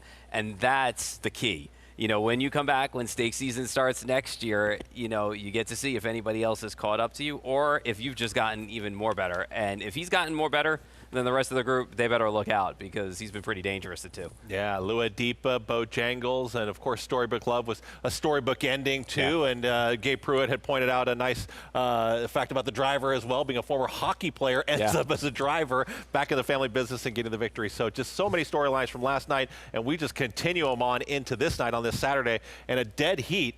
That's as exciting as it comes. Absolutely. I mean, I guess it's 6 of one and half a dozen of another, right? Because if you had the 64, 68 to 1 shot, you're like, oh man, it just cost me half my money. But you still cashed out anyway. And if you had the 1 to 4 shot, you're like, oh, thank God. And something that was interesting to watch too was just the race shape. They really took it to the favorite, Mickey Amini, as well on the they should. Stretch. Right. As well they should. It's a race, and they should race the favorite hard. You always have a target on your back when you're the favorite. All right, race number 6. We'll see if we're in for some more exciting finishes here. The number 4, Emoticon Legacy, who I remember had a little bit of buzz coming into the fall, but you take a look at the $600,000 purse. 3-year-old Colts and Geldings Trot. 1 mile is the distance here, and the number 4, Emoticon Legacy, currently at even money. Yeah, legitimate to be even money. Canadian record holder for sophomore trotters, and went the biggest trip of any of these horses, winning the Kentucky Futurity in his most recent start. So I think he's going to be tough in here, but believe me, there's horses in here like Maryland and Super Chapter that are going to have something to say about it. All right, you do take a look at the paddock right now as they are getting set for tonight's 6th race, and we've got an even money favorite, but this does feel a little bit more wide open. That's what kind of happens when you have a short price favorite just hang on for a dead heat victory. We got plenty more on the other side. Come on back, America's Day at the Races, and race 6 is coming up. Armitage Farm is an up-and-coming standardbred breeding operation based in Midway, Kentucky, whose primary focus is on trotters. In their first ever consignment at Lexington this fall, Armitage Farm raised and sold the highest priced trotting colt of the entire sale. The Sponstead stable purchased the son of Captain Corey for $750,000, named Jim Doogie Armitage.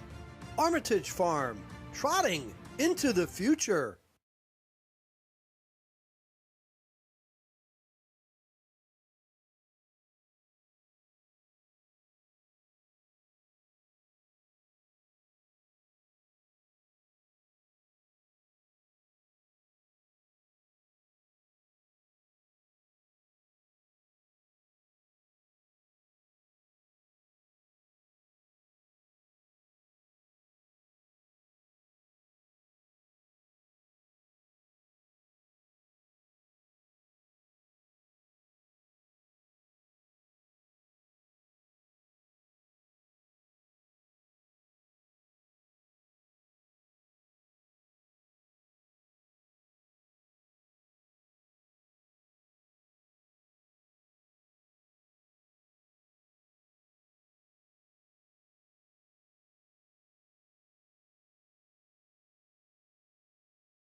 Welcome back here to Breeders' Crown Night on America's Day at the Races here on FS2. Post-parade time, getting ready for race number 6. And there is Meshuggah, the 1. Taking the front shoes off from Marcus Melander here. Scotty Z in the bike.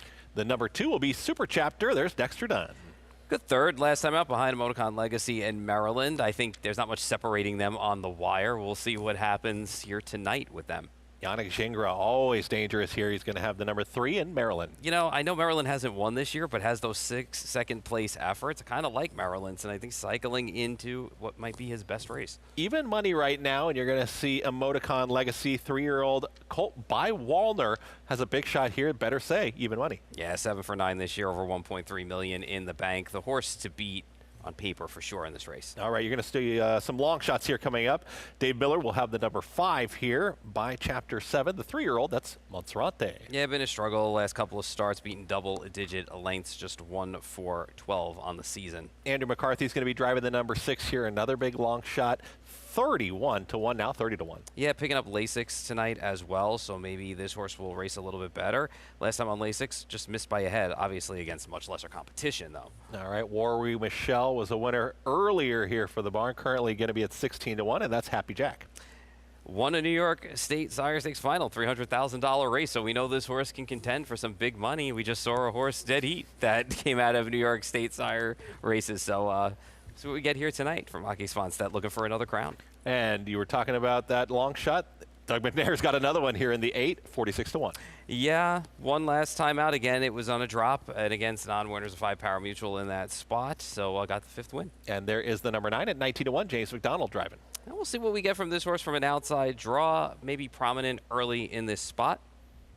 And we're going to round things out here with Go Dog Go towards the outside here at 10-1. 5 for 10 on the season, over $300,000 in the bank. Just has a bad post tonight, though. But I can see this horse taking a little bit of sneaky money just based on some prior efforts. All right.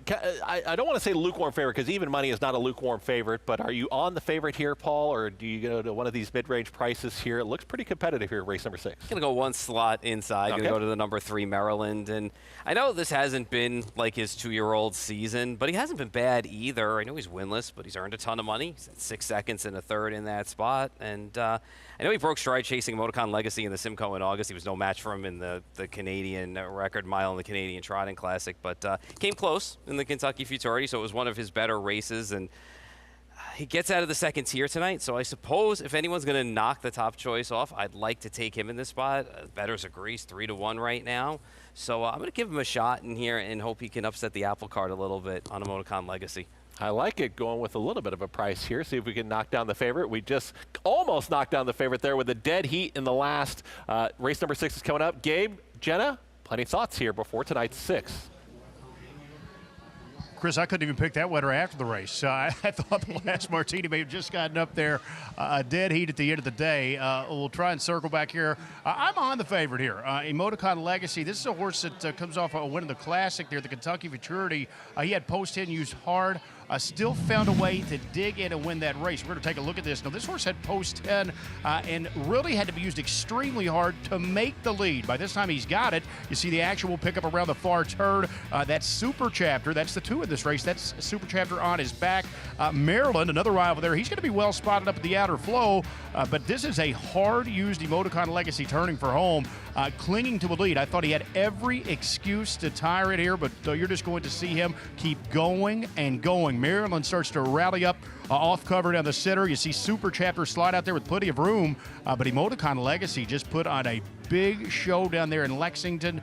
He digs in to win it over the stablemates Maryland and Super Chapter, Jenna. And I think so much at this time of the year, it's maybe not about as much about your body of work. It's about the horses that are sharp right now. We're not betting this race, back in the summer. Who is the sharp horse? Who is the nail horse? I think it's Emoticon Legacy. He is the sharpest horse for sure coming into the race. I'm with you. He had every excuse not to win that Kentucky Futurity, and he just dug in with 2 great horses coming at him late. I knew he was going to be the favorite, Gabe. Quite honestly, I thought he was going to take a lot more money than even money. Home team advantage, right? He didn't have to travel, regardless if these guys stayed up here or not. He got to go back to his stall that he's used to. He got to stay at the track that he's used to. I think home court advantage is key here for him, but I do take a little shot against him. Yeah, and this, Emoticon Legacy, the favorite, is his mother, so to speak, Emoticon Hanover. She was a 2-time Breeders' Crown winner, so, of course, he is a son of Walter, his father.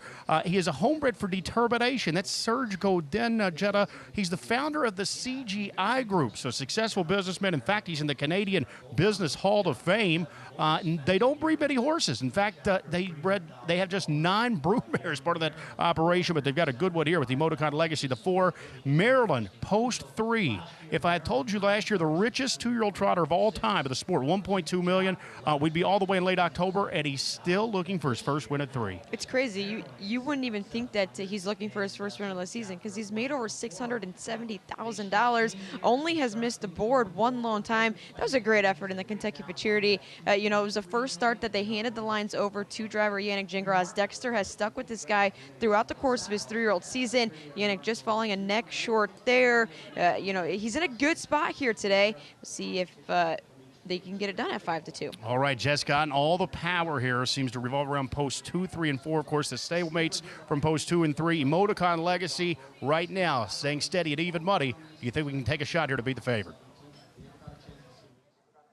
Ooh, I don't know, guys. You guys touched on it there. Emoticon Legacy, home track, home base, goes onto his own stall each and every night here with Mohawk being his home track. I like even money on him. I can tell you that. I just think it's going to be tough to beat. That Kentucky Futurity efforts just a couple of weeks ago at the Red Mile, incredible, in my opinion. Post 10, park past the half, and still fended off 2 fresh horses in Super Chapter and Maryland. So he's going to get a good draw to work with. Post 4. Now, remember, there was no elimination for this race last week, so they either had a qualifier prep or they just went straight to this race. So it was an open draw. He drew good as well. So I think he's going to be tough to beat in this spot with those 2 horses that have been racing this super sharp from the Marcus Melander. Of course, I'm talking about Super Chapter in Maryland.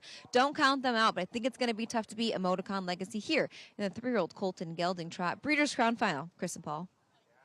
Thanks so much. $600,000, 3-year-olds. Colt and Gelding, the Trot Breeders' Crown. It's next. Chad Rosema with the call. Right here in the past. Looking for more. He's in search of his first win of the year, getting some play. Super Chapter as well, having a big campaign at 4-1. A lot of talent lining up right here in the 6th race. They're behind the gate. Here they come. And a great looking start. They're off and trotting in the Breeders' Crown Final. And off stride in the center went Montserrat. Montserrat jumping it off. Leaving from the outside is the pair of Mr. Mouton and Go Dog Go. And Go Dog Go is going to now sprint ahead to take over the lead here from McCarthy to the opening turn. It's Go Dog Go leading the way on Mr. Mouton. Parked on the outside is Emoticon Legacy while making sure he doesn't go to the inside and get caught in. He's going to continue to move on after the front after a quick 26-1 opening quarter. Super Chapter trots 4th in front of Maryland 5th. Then Meshuggah 6th. Happy Jack B tracking that one. Then Chimpanzee Dancer back to Green Ma and Montserrat catching up with the group after the early miscue.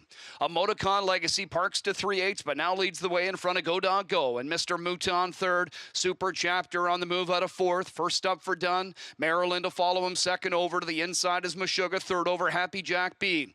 4th over is Chimpanzee Dancer. Inside for McNair with Green Ma and Montserrat the trailer. Half was reached in 55-1. Emoticon Legacy heading into this turn. He leads it about a length now on Super Chapter, who's on the attack. And with 3/8 to go, it's Emoticon Legacy and Super Chapter set to duel to 3/4. And Go Dog Go in behind this pair 3rd and beginning to angle in front of Maryland, who gaps his cover. Inside 5th for Mr. Mouton. Swinging wide on the last turn is Chimpanzee Dancer. 1:22 and 1 to 3/4. And Super Chapter taking over the lead from Emoticon Legacy, and he tries to get the jump on Go Dog Go. Closes at him. Meshuggah up the inside. In behind them, Mr. Mouton. Green Ma with some late trot as well. Super Chapter holding on to a lead with Meshuggah closing quickly up the inside. It's 62-1 and Meshuggah and the money man Scott Zeron capture the Breeders' Crown Final for the 3-year-old Colt and Geldings in 150-1. That's a new stakes record. Incredible. Once again, Dexter Dunn looks like he's gone here with the number 2 Super Chapter. Marcus Melander trains the 2, also trains the 1, and Meshuggah, who gets up at 62-1. Gabe, Jenna, your thoughts No dead heat this time.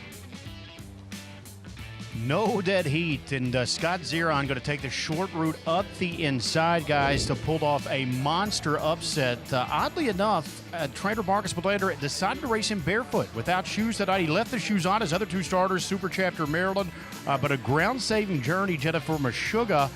This is going to be a major upset here, 62-1. The previous highest long shot ever in the 3-year-old Colt Trot was $81 and change. That was Yankee Slide about 20 years ago. So we've got a record-breaking time at a record-breaking price. He's called the Money Man for a reason. Scott Zeron, always cool, calm, and collective, just stuck to the rail here, Gabe. He had plenty of room to shoot up late, halfway down the stretch. You've seen he had a little bit of trot, and when he found clearance, left sometimes can be dangerous. Not in this case. He gets right past the Super Chapter, who put in an excellent bid himself. He was first over. He did a lot of the hard work there. And again, stable mates, Meshuggah just getting past him for a big upset here. No question about it. He was dead game at defeat. He had to duel the favorite Emoticon Legacy into submission there. The favorite sort of started to flatten out. Super Chapter had the jump, but it was Meshuggah who just saved all that ground. And you see it open up there for driver Scott Zeron. He had to be, maybe shocked at how the seas parted here with all the horses moving to the outside. And he's just going to slip on through. Trader Marcus Belander, it'll be interesting to have his thoughts. I'm sure it's not going to surprise him to be in the winner's circle with those starters here. Again, 1, 2, and 3 he had in this final, but a monster upset here with Meshuggah. Again, racing barefoot. He pulled the shoes tonight on Meshuggah at a 62-1 stutter to kick off this pick 5 tonight. Again, the previous highest winner in this race, that was back in 2004 at Woodbine Racetrack. Also the Toronto area, of course, Yankee Slide returned 81-20. Well, his record's about to be shattered here. A triple-digit winner, Jessica Odden, standing by. Speed-wise, it was, huh? Yeah. Thanks, guys. I have winning driver Scott Zeron. First and foremost, Scotty, take me through your advantage point of this trip because you never left the rail.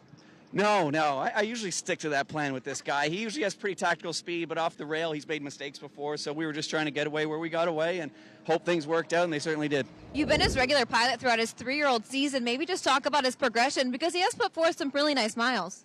Yeah, he's been good. He doesn't like to do a lot of work, and in PA, he kind of was one of the better ones in there, so I tried making him do things he didn't really want to do. And then ever since Marcus started pulling the front shoes on him, he's been really slick-gated, and he's loved racing. A couple of heavy hitters to your outside, overlooked on the tote board, 62-1, record-breaking, longest shot in the 3-year-old Colt Trot to win it. Always good to win a race when you come home, but especially a Breeders' Crown. Absolutely, and not getting shut out on 12 of them is very nice. Nice job, Scotty. And there you have it. Scott Zeron takes the 3-year-old Colt and Gelding Trot Breeders' Crown final. An upset win, 62-1.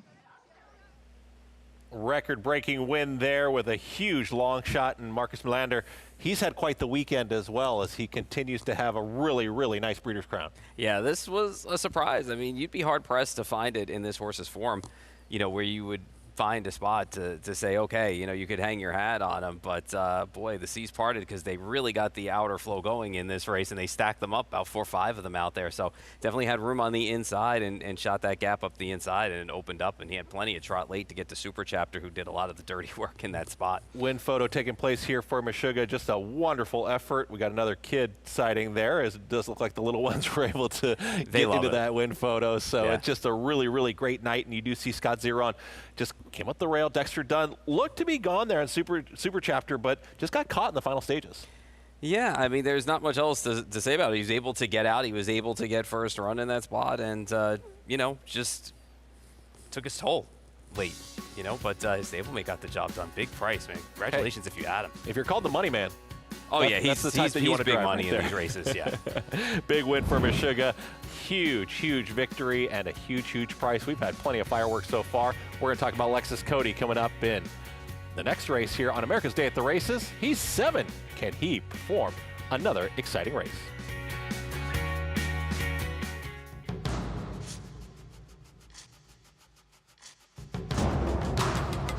Seize the Gray wins convincingly. Seize the Gray. He's going to seize the day in the Pennsylvania Derby. Seize the Gray is still there. Seize the Gray wins the Preakness.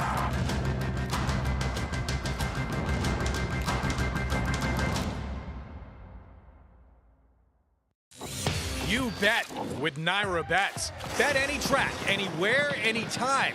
Download the Naira Bets app to play today and get a $200 deposit bonus. Watch live horse racing. Get expert picks.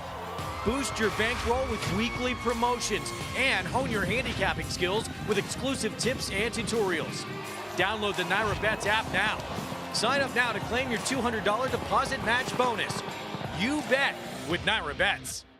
McMahon of Saratoga Thoroughbreds, home to 4-time leading New York sires Central Banker, sire of champion New York bred Bank Frenzy. Bank Frenzy, a hard-fought winner of the Commentator. And multiple stakes winner Sunday Girl. Clear winner in the John Hettinger Sunday Girl. Also standing into mischief's Grade 1 Sun Provocateur and top young stallion Solomini, sire of Mike Lee Stakes winner Doc Sullivan at McMahon of Saratoga Thoroughbreds, celebrating over 50 years of equine excellence.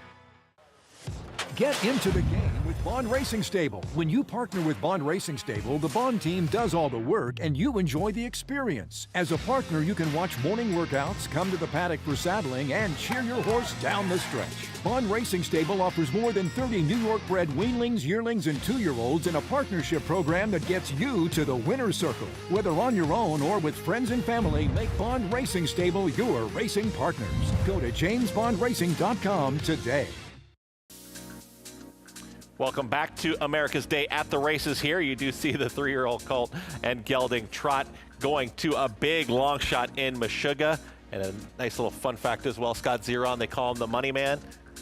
Record-breaking performances. Actually, Scott Zeron drove the record-breaking price payout there at 203-1 on Sand Between My Toes. That was quite some time ago. 203-1. Didn't quite see 203-1. You do see 62-1. Over $127 on the return. Huge long shot. Yeah, big long shot in here, but Marcus Melander, 1-2 in this spot. He's got to be happy. Marcus Melander has been having a tremendous weekend so far on this Breeders' Crown weekend. Jessica Otten with plenty more with the trainer. Thanks, guys. Yes, a very happy trainer, Marcus Melander, here with Meshuggah getting the job done. You sent out 3 in there. Marcus, first and foremost, maybe what were your thoughts throughout the race? I'm not sure, because to have 3 in there, it's of course, I'm very happy I'm fortunate to have 3 in there, but it's also very hard to, I don't even know where he came from. So, especially when Super Chapter were first over and Maryland was second over, and I saw he was on that Scott stay on the lane side there, and then I kind of looked at the other 2 because they were in the top there. So, and then I just saw the last 116 that he'll win this. So yeah, it's fantastic. Yeah, I said the same thing to Scotty. Take me through your point of advantage there, because I lost him a little bit there throughout the mile, but he raced really well. Talk about his 3-year-old season, because he's put up some really nice efforts. He did, he's had a great year, and he actually raced these last 3 starts, the both starts in Lexington. He raced fantastic when we took the shoes up front on him. It just got him better gated, and even in the futurity when he, it was a little bit off the other ones, but he actually raced really well. So that he was going to win tonight, a little surprise, of course, but he has been racing good, so I'm not that surprised. And it's always nice to get a Breeders' Crown win. Absolutely. Nice job. Thank you. There you have it. Marcus Melander teams up with Scott Zeron and Meshuggah to upset in the 3-year-old colt and gelding Trot Breeders' Crown final. Back to you guys.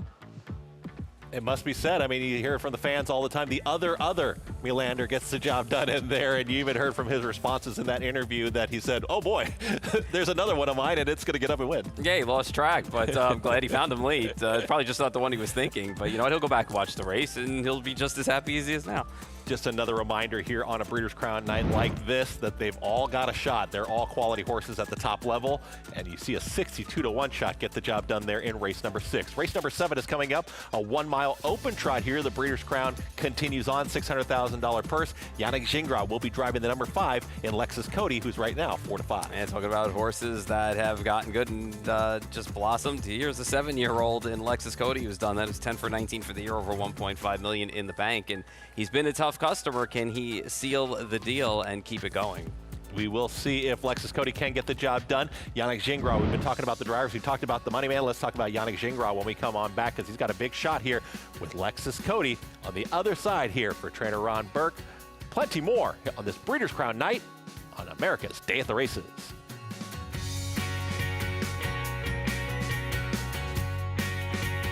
All sports dynasties share one thing. Home run! Another world championship! They dominate. Bulldog Hanover, then Rocky Road Hanover, Line Drive Hanover, and a Buckabet Hanover. It's Bulldog Hanover, 1:45.4, the fastest mile in harness racing history. Purchase Hanover yearlings at Harrisburg. Hanover Shoe Farms, a standard bred dynasty. It doesn't get any better than that. Wow!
And it's Amigo Volo through taxing panels trying to hold on for this final eighth of the mile. And Amigo Volo is clear by 6. There's no touching Amigo Volo. Amigo Volo steamrolls over this field to win the Breeders' Crown 2-year-old Colton Gelding Trot.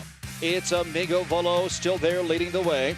Outside, Ready for Money lingering in second. Here comes Play Tricks on Me, shaking loose and showing late trot. To the outside, Hill Exotic. Less than a 16th to go. Into the passing lane comes Play Tricks on Me. To the outside, Amigo Volo. These two on the line together. There you saw Amigo Volo, and Amigo Volo, tough customer. You take a look back, and we're talking about 2019, 2020, obviously still doing it here as a veteran campaigner.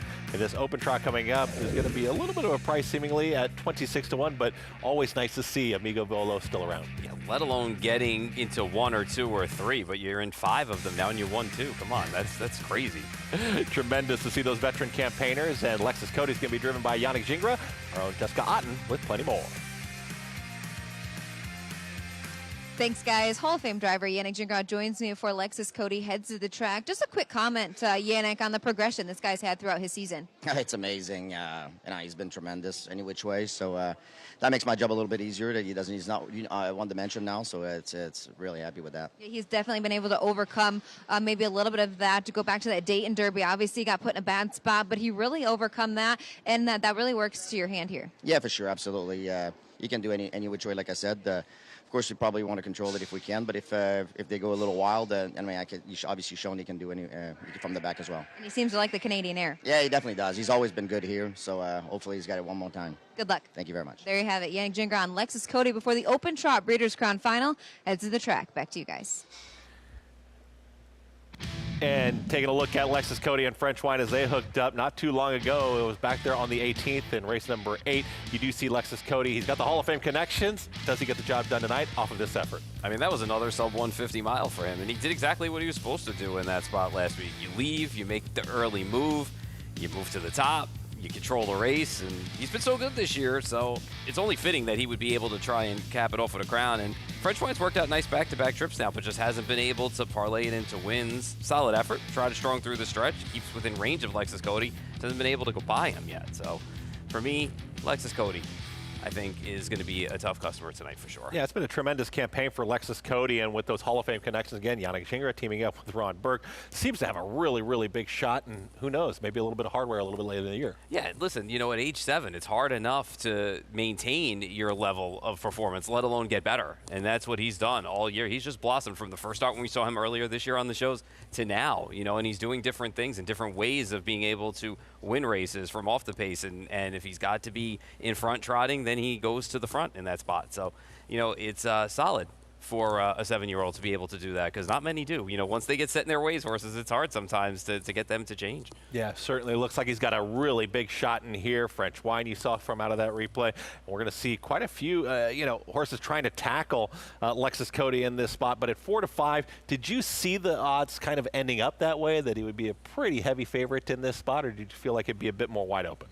I figured he would be a short price in this spot just based on what he's done this year and how he's handled, you know, the forces he's been against and the fields he's been in and the races he's won. So I do see Periculum's taking a little bit of money tonight too, and rightfully so. They're taking the shoes off of him, so maybe he will be able to gain some ground on Lexus Cody tonight. And he's had a good season this year, you know, being a 5 for 9 in 3 seconds in this campaign. Well, and looking at last night with the 2-year-olds and talking about some of their inexperience, obviously they've had a few shots at it, but these are the types, you look at an open trot like this because you see some of those older campaigners like an Amigo Volo who's now 8 years old.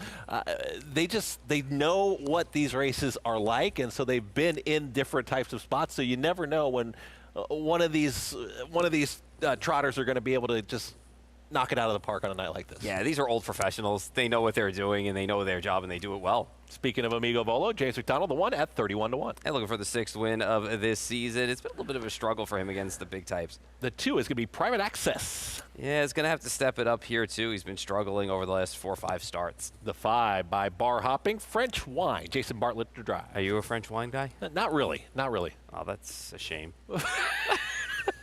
What about the horse? For me, you know, again, he's worked out nice trips. He's just going to have to find a way to figure out Lexus Cody, though, in this spot. We'll catch up with the 4 here in just a moment. There's the 5, Lexus Cody. Yeah, we've talked about him. You know, at 7, he's the best he's ever been and should be the favorite in here, well-deserved. Andrew McCarthy driving the 6 in Security Protected. Taking the shoes off this guy. His last 2 starts have been subpar. He's looking to turn it around. And the 7 will be Periculum, who you were talking about just a second ago. Listen, he did heated over at Hoosier with Lexus Cody, so he does have kind of a pedigree to be there with him at the end.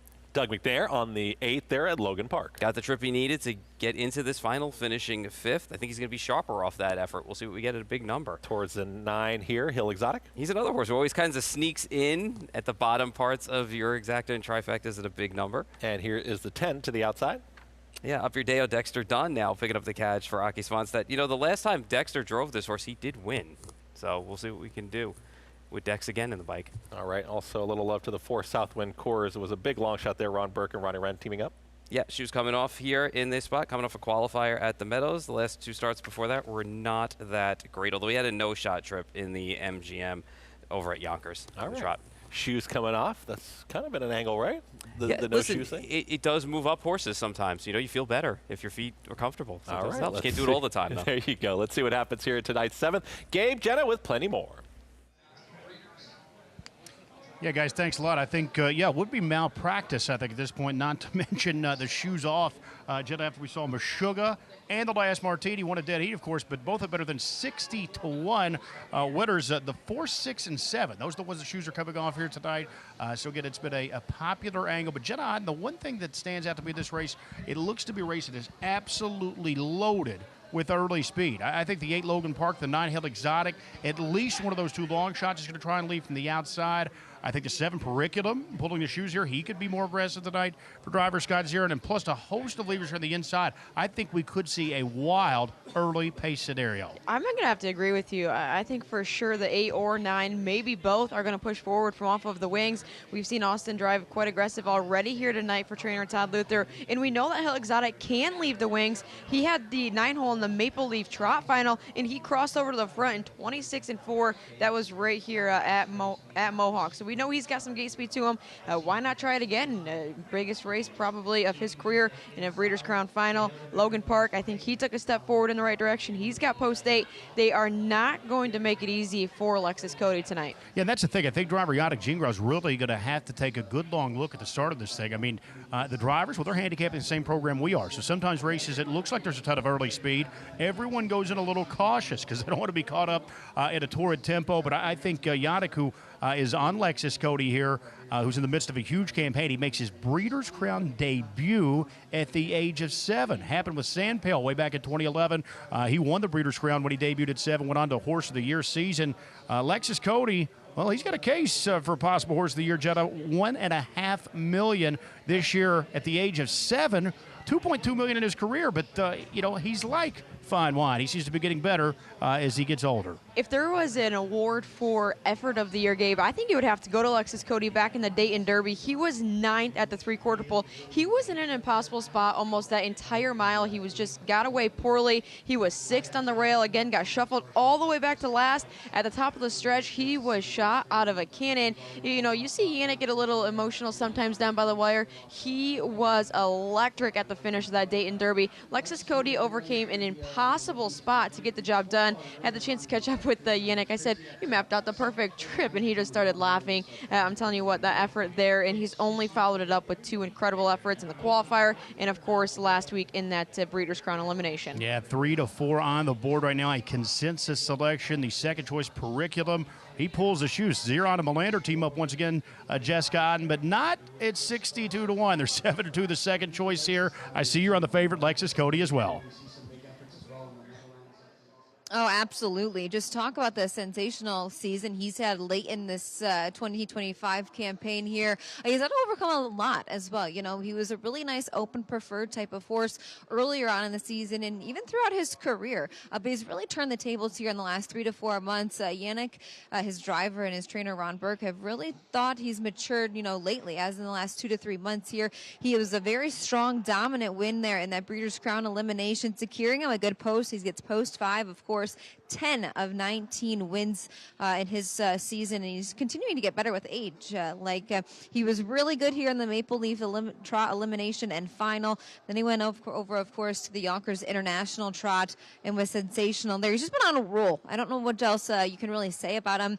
Now he's pretty versatile. Now he lets Yannick kind of do what he wants, and Jenna alluded to it. Effort of the year definitely goes to Lexus Cody in that Dayton Derby, where he was literally shuffled to last somehow, some way, ended up 6 wide there late in the stretch. So it'll be interesting to kind of see how it plays out. Obviously, there are 9 other horses he has to race in here, but he's definitely got all the tools now to get over anything that's been thrown at him. He obviously, you heard Yannick talk earlier on, he wants to be able to control things.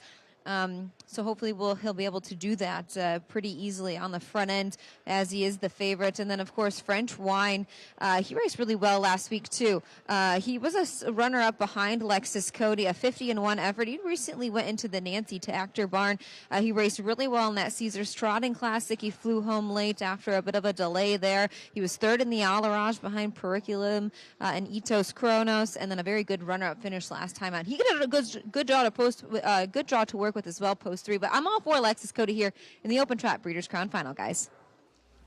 Lexus Cody right now 3 to 5 favorite. Paul, any last thoughts here before they get going here in tonight's 7th? I think the only way that Alexis Cody is going to get beat is if he gets challenged or hooked. So I'm not thinking anybody wants to do that, but we're going to find out. We'll see what the intent is leaving the gate. Really important note, I think, that Gabe pointed out there, the shoes off on the 4, 6, and 7. We'll see if that does become more of a storyline here on the night, because we have seen a couple long shots really get going in the late stages. Will it happen again, or will Lexus Cody trot right to the winner's circle here in this Open Trot $600,000 purse, Grade 1 Breeders' Crown final right here?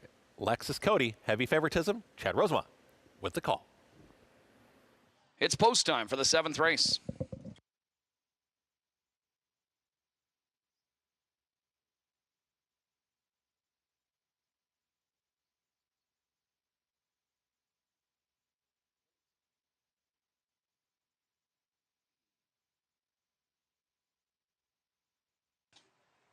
Seventh race field.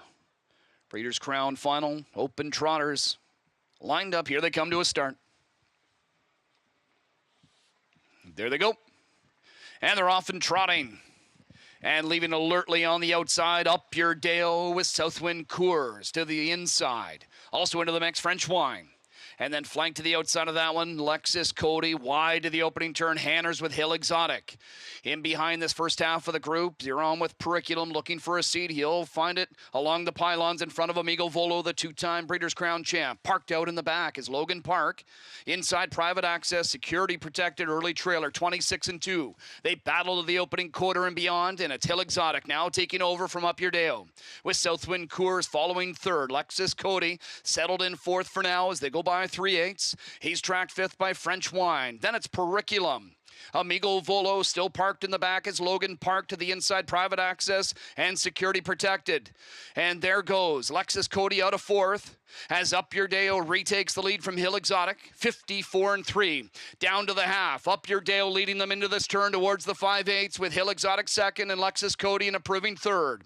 Second over trip being worked out by Bartlett with French Wine to the inside now. Locked up fifth is Southwind Coors. Periculum third over and within range to the inside of him, Amigo Volo. And two more to Logan Park, security protected and off stride in the back, Private Access. It's Up Your Dale at 32-1, leading them to the third quarter in 122-1. And Up Your Dale turns for the straightaway with a lead of two. Chasing in behind him is Lexus Cody. Along the inside, Hill Exotic. Southwind Coors trying to get a rally going and continuing to close is French Wine for Bartlett. Here comes French Wine and Periculum furthest out. French Wine with the lead. He's got to hold off Periculum. French Wine to Periculum. French Wine. Bartlett with another. It's French Wine to take the Open Trot Breeders' Crown over Periculum in 1:50-1. That is a new stakes record for the Breeders' Crown Open Trotters. Stakes record time there for the Open Trotters. As you heard, French Wine, the 5-year-old by bar hopping, gets the victory. Jason Bartlett with a nice drive there. Gabe, Jenna, plenty more here on tonight's 7th. Yeah, guys, I think this one really shook out maybe as we anticipated. I just thought we'd see a little bit of a torrid tempo here. That's how it played out, Jetta. And you start to see with that fast tempo, the closers, are going to be coming late. That was the case. French Wine routed off cover and was able to just hold off a hard-charging Periculum. Jason Bartlett had Yannick right where he wanted him. Lexus Cody dropped in fourth. Jason got away fifth. You knew he was going to have perfect second over cover, and that's exactly how it worked out. French Wine getting the job done for him there. Jason Bartlett waited to get his first Breeders' Crown till this year. Now he's got two. Now he's got two. You see Nancy Tacker there, the treader. She recently took over the training duties just as of September 19th. So this was a barn change recently. He had been a couple of close thirds at a second since moving over to the Nancy Tacker barn. French Wine, you talk about the Breeders' Course here, the Breeders' Crown, bred by Marvin Katz and Al Lipfeld, some perennial sponsors and supporters of the Breeders' Crown event right here in Ontario. This is a 5-year-old son of bar hopping, and you talk about the pedigree. His mom, his damn creamy Mimi, she won the Hamiltonian Oaks. So, I mean, this is a very well-bred horse, French Wine, who steps up and scores a major stakes victory. He's now 5 of 12 on the season.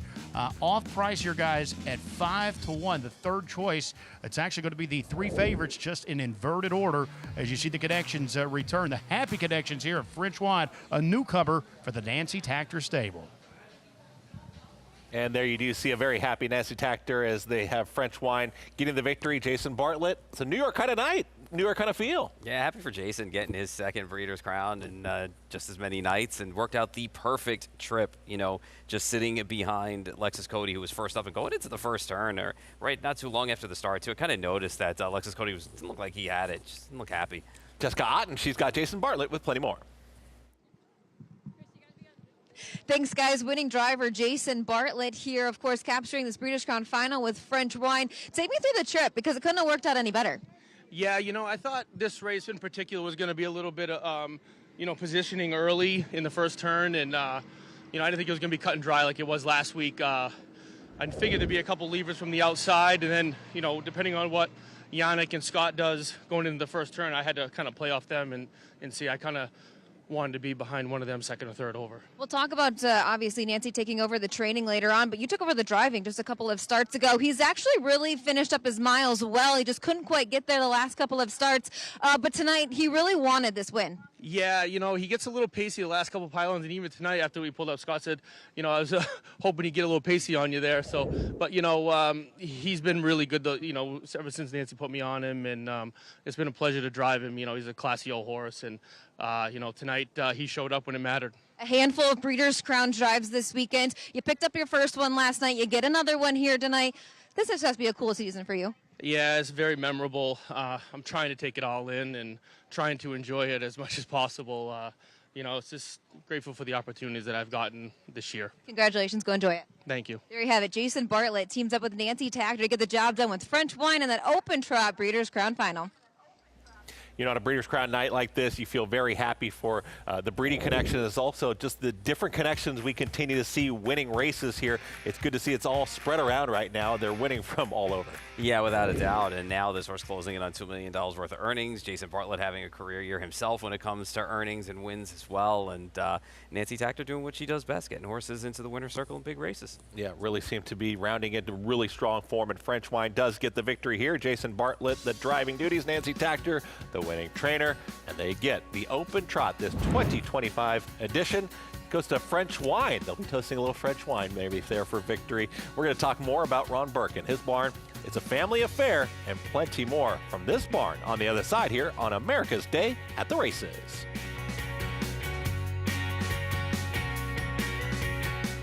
Once a year, the greatest converge. 12 championship races. Over $7 million on the line. History will be made. Legends will rise. In October 2026, Scioto Downs becomes the venue where speed meets destiny. The Breeders' Crown, harness racing's ultimate showdown. It all comes down to the Breeders' Crown.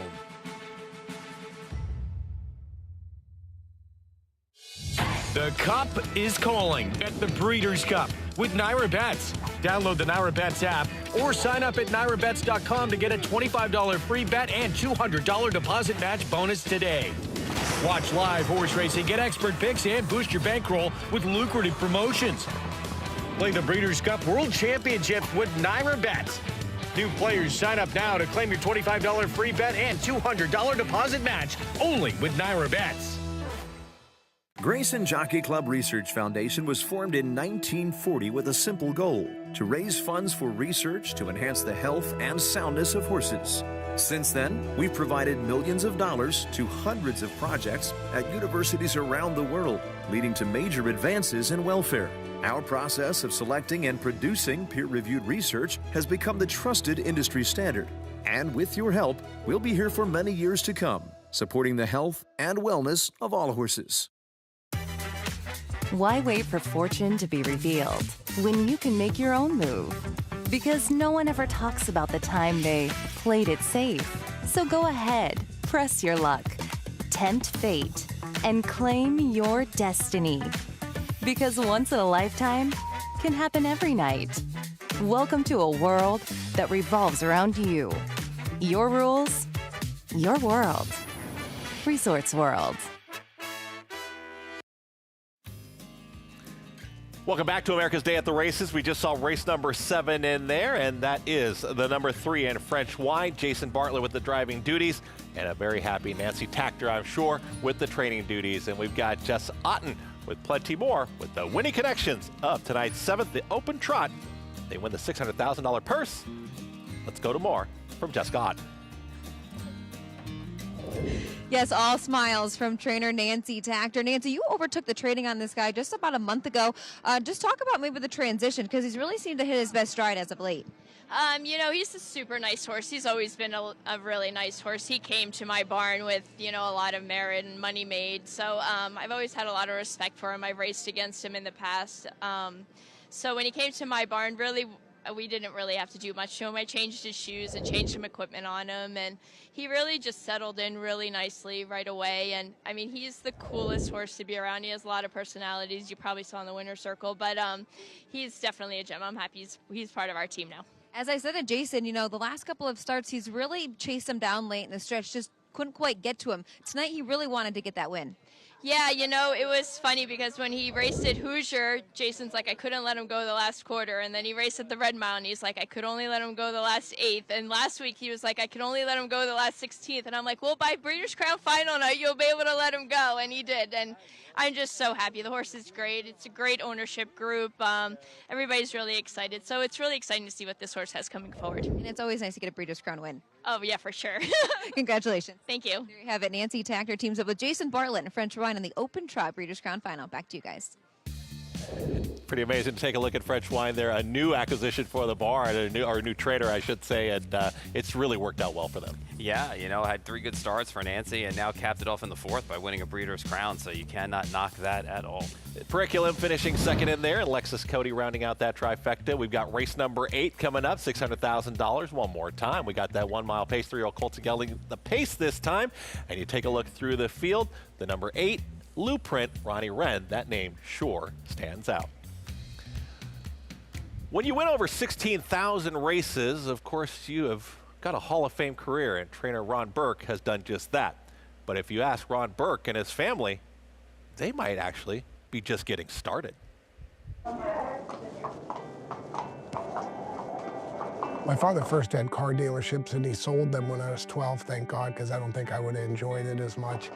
We started racing horses. We had 2 horses, and I really thought my dad had lost his mind. You know, we saw that the business was changing and adapted to the changing business and, you know, took advantage of states that got better due to slots. And, you know, we followed where the money was, and it worked out perfectly. Okay, back to Stay Sharp TD, and I'll go with Dancing Champion. My father only passed away a year ago, and he was with us all the way to the end. So my mom's still involved. My mom's the owner and the bookkeeper, and she runs the business side. My sister manages the one barn. My brother manages another barn and makes sure the shipping gets handled. Michelle makes sure everything gets handled. And now my son has joined the business, so, you know, he's starting to drive and, you know, he trains. It is nice that we all get along with each other. You know, and I think that separates us. Like, there's nobody that will put themselves ahead of the other person. She's got to beat 2 minutes, but I'd rather she just sit and then brush late hard. Probably at any point we have 300 horses in training. You know, the organization has grown to over 400. There's sires, there's brood mares. I at least look at every horse every day, at least look at their name and come up with a plan for what I want for that day for them. An easy day, 3 to 4 tracks. A harder day, 9 tracks. You know, on the weekend, we're gonna race 50 to 60 a day. She's a Sweet Lou. This is a 2-year-old colt that'll be in the Breeders' Crown. Malillo, he's a Sweet Lou. Another 2-year-old filly that will be in the Breeders' Crown. I'm a Lulu. She's a Sweet Lou. Sweet Lou has been the sire of the year the last 2 years. We bought him as a yearling and went on to be a great racehorse, multiple world record holder. And he now has become the foundation sire for our barn. All of a sudden, our homebreds were doing better than even the ones we were buying, and it's grew because of him. You know, we have 25 we entered in the Breeders' Crown. At least a third of them have some connection to Lou. Blueprint trying to get to him and doing that. It's Blueprint tight there. You walk him to the paddocks and back, he gets excited, and then he'll want to stand up and act up. But like in the stall, he's really nice. So Blueprint, usually the better bred babies go to Florida, but for whatever reason, shipping and whatever, he got left up here, and I kept telling the guys down there, I go back and forth, like, listen, we have one up there that I think he's better than the ones we have here. And they're like, there's no way, these are killer colts. And they were right. There was great horses, but I go, I'm telling you, I've trained your horses. You haven't trained this one. He's better, I think. Blueprint comes back to win it. It's Blueprint. He's very capable of racing straight from the back or going straight to the front. You know, he's very versatile. I think he is the best horse I've ever trained. Hey, bud. I think his future probably is being a stallion. I think, just due to the economics of the game, I would love to race him one more year. I think he could do special things. I think world records would follow. I think he's capable of a lot more than he's even shown. Paul, when taking a look at that record for Ron Burke, 16,296 wins all time, top 10, obviously he is at the top. Hall of Fame career, but they continue to just keep on rolling. Yeah, and when you have an operation like he has, and when you have the stock that Ron Burke has, it's just a testament to what he's done over time. And you take a look at the guy who's sitting in second, at Virgil Morgan, and he's been a perennial leading trainer for about 30 years now, and he's not even in the ballpark when it comes to total wins that Ron Burke has. So just a solid operation from top to bottom, and it's great to see that they keep it within the family as well. And really felt like kind of a passing of the torch moment too, possibly like Sweet Lou being the sire of the year, 2023, 2024. And Lou Print, he could break a lot of world records, but definitely has a lot of work to do in the breeding shed as well. We'll see how he performs tonight here during Breeders' Crown Night, because he's got a big race coming up. He's looking to cap off this magical year. He is the star of the show right now. Lou Print, he's next on America's Day at the Races.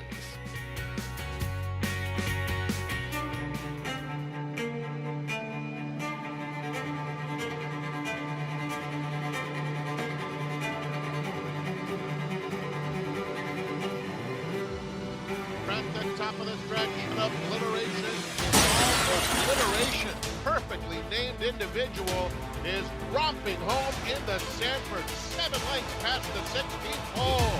Obliteration is a star.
And welcome back to America's Day at the Races. There is the Rogers Center. We got a little bit of an update there. 3-1, Paul. That's all right. There's still time for the Blue Jays to come back. Don't worry. The visiting team up 3-1. We'll see what happens in the World Series. We are going to see what's going to happen in our 8th race coming up here, because we are headed to Campbellville, Ontario one more time. The Breeders' Crown 3-year-old Colt and Gelding Pace, $600,000. It's Breeders' Crown night, and there is a star of the show in the number 8. Ronnie Wren will drive Blueprint. Yeah, you can't argue that on paper he's the goods, and he's the best of this group right now. But again, that's why we run the races. We've seen what happened tonight, but he's got an outside draw in this spot, and he's coming off a nose loss last time out, but he's still 3-5 in this spot. Going to take a look at that last effort, and where you did mention that loss, and Blueprint was unblemished, but not on this night there back on October 18th. You know, he got away in a bad spot in that race, and to me, he just didn't look comfortable early. You know, Ronnie had to chase him a bit, Ronnie Wren Jr. that is, and he was parked quite a bit of that mile. It's not like he didn't charge home anyway in that spot. I mean, you know, when you think about it, the way he came home, he still ran well in there, 25-4, wrapped it up in, you know, 148. But for me, you know, it's still the horse to beat in this spot, regardless of what happened. But now would definitely not be the time to take any kind of steps back, especially in this spot. So this would be a tough customer in here. You know, he won last year in the Breeders' Crown, so he's looking to run it back now. It's a 3-year-old. Did you just feel that that was just kind of a small hiccup there for Blueprint in that spot, and he's really going to respond well here today? I think it was based on trip. I mean, I'm going to try and beat him in here just because I'm going to be a wise guy in this spot. Believe me, to me, he's the horse to beat, but I am going to try and beat him. All right. Post Parade is going to be coming up. Blueprint right now at 3-5. Pretty short price, but I do think we're kind of seeing that they're scared to go too all in on some of these heavy favorites here, some of the bettors, because you do want to take a look at some of these long shots, especially when you get some 62-1 winners. We're going to take a look at Prince Hal Hanover, who is also in this race, going to be the number 3, and Prince Hal Hanover, let's go back to that October 18th effort as well.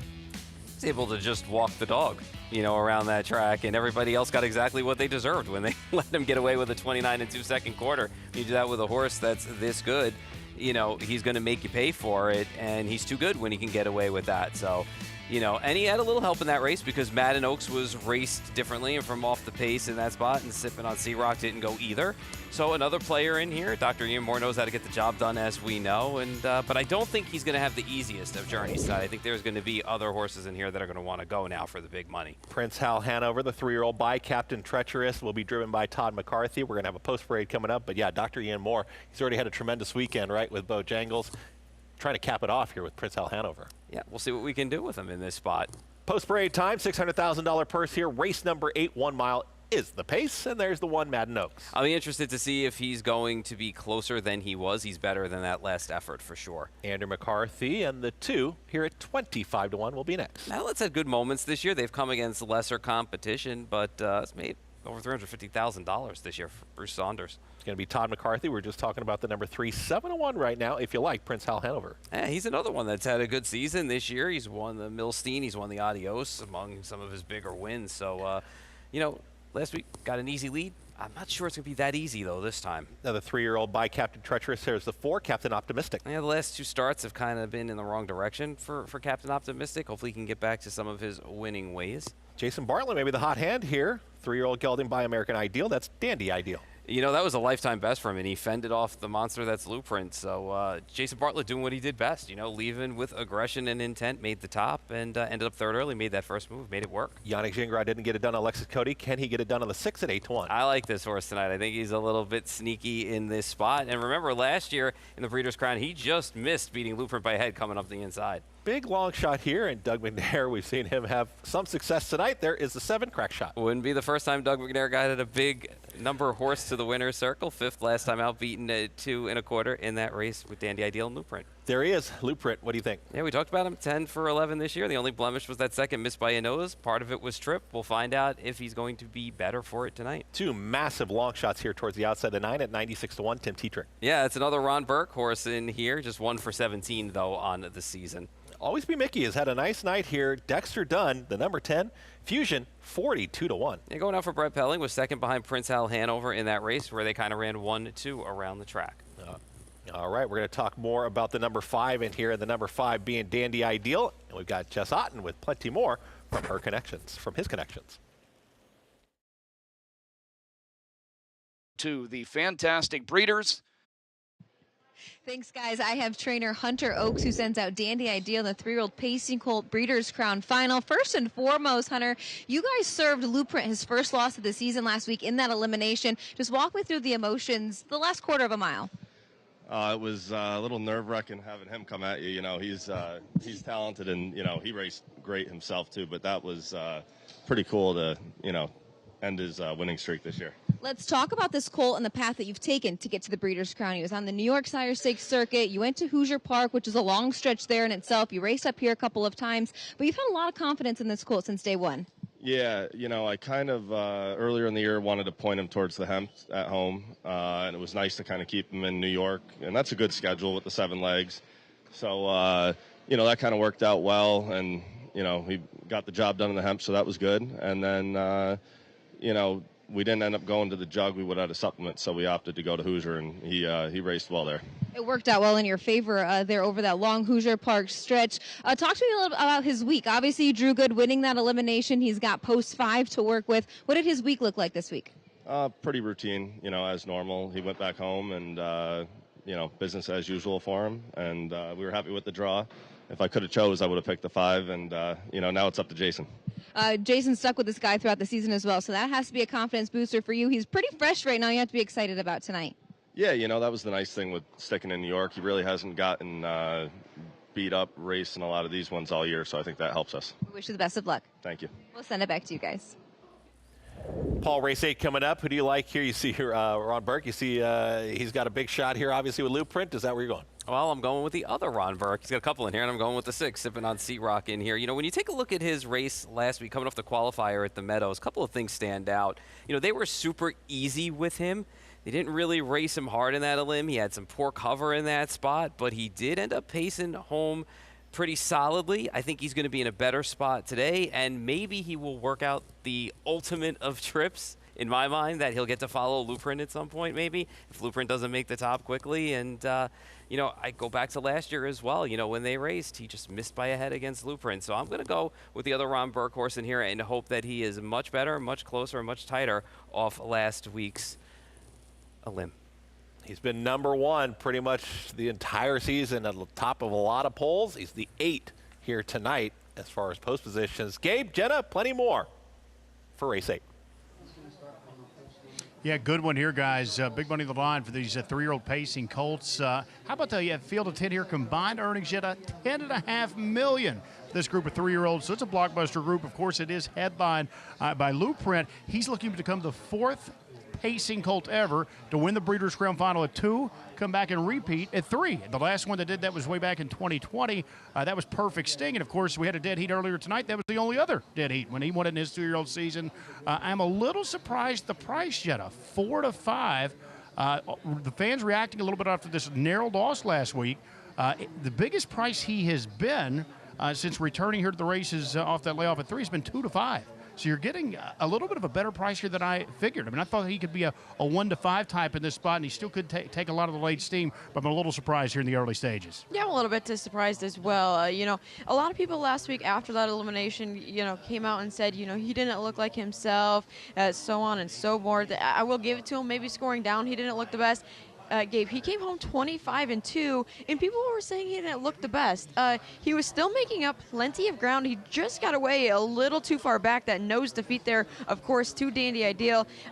You know, same story last year at the age of 2. He did not win in his limb. He drew post 9, able to get the job done. Kind of riding the same storyline at 3, post 8. One better to work with. That's all they were concerned with. Ronnie Burke was quoted at the draw saying he just did not want post 10. He has no worries with post 8. The Colts seem to have a great week. I had a chance to go out to the farm and visit him. He's so cool, full of personality. I would really love to see him get the job done here at the age of 3. You see cool, calm, and collected. How about our outriders? They're on the track as well as they're getting set for the 8th race as well. And Blueprint, again, just remaining steady up there. Get off that first defeat of his 3-year-old campaign. Well, how about the horse that beat him last time? Jetta, that is the 5 at her Dandy Ideal. You saw Jessica catch up with the young trader Hunter Oaks. Nose went last out. He's had a good campaign. As Hunter mentioned, he's been off sort of the national stakes trail. He hasn't hooked up with some of the best. Quietly, he's made nearly $1 million, though. He's right now the slight second choice at 9 to 2. Obviously, take nothing away from his efforts in there. He was phenomenal. You know, when you have Blueprint coming at you in the stretch, I'm sure Jason, you know, asked for everything that he had. And isn't it important to win that limb, knowing that you draw posts 1 through 6 there? Dandy Ideal, he's got 9 wins of 15 tries this season. Hunter touched on it too. He hasn't really got beat up over the course of his 3-year-old season, staying mostly in New York. Yeah, we talk about driver Jason Bartlett. He came in last night with 0 Breeders' Crown trophies, picked up 1 last night, already 1 tonight, and a big shot here with the second choice. 3 Prince Hal Hanover. He was the other elimination winner. No, I think we'd all agree he was probably the softer group. Of course, this guy, the one that crossed the line first in the Meadowlands pace, earlier this summer, Jenna. He was ultimately disqualified for interference. Post 3 tonight, I expect aggressive handling. I would have to think aggressive as well. You know, he did get to walk in the Park Mile last week, 56 1/2. It was hard for those closers to close into that soft half, but we will see what Prince Hal Hanover does. He's 5-1 right now on the board.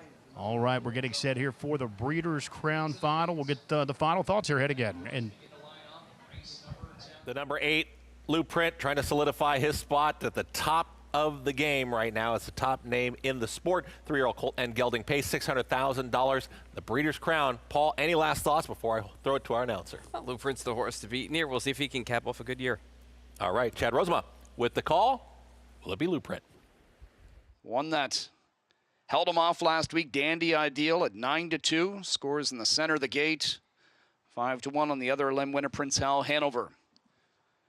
It's post time for the Grade 1 Breeders' Crown Final.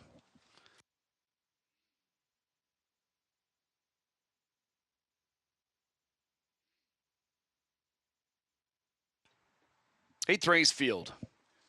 3-year-old Colt and gelding pacers lined up for their Breeders' Crown Final. Here they come. And there they go. And they're off and pacing. And a bunch of them are going to leave down the center. There's Bartlett with Dandy Ideal. Sipping on C-Rock is forwardly pointed, as is McNair with Crack Shot. They continue to battle into the opening turn. It's an all-out blitz. And Sipping on C-Rock crosses over for the early lead with Crack Shot. Able to dive down to the pocket in front of Prince Hal Hanover. Dandy Ideal in 4th. Parked out in 5th is Blueprint. To the inside, Madden Oaks. 25-3 opening quarter. Then it's Manolete getting brought to the outside. Captain Optimistic follows him. The T.H. Colby and trailer is Fusion. They race up to 3/8, and we're not settled up front here. Sipping on C-Rock, dealing with Prince Hal Hanover, who's moving to the lead, and Dandy Ideal is now going to surge ahead. We've got another lead change in the works here with Dandy Ideal set to take over from Prince Hal Hanover. Sipping on C-Rock in behind now. On the outside, still parked throughout has been Blueprint, but he's up to 3rd and 2 away from new leader Dandy Ideal, who got them down to the half in 54-1. Manolete a 2nd over 5th, 3rd over to Captain Optimistic. Crack Shot to the inside, 7th. And then it is Fusion with Madden Oaks to his inside. The trailer, T.H. Colby.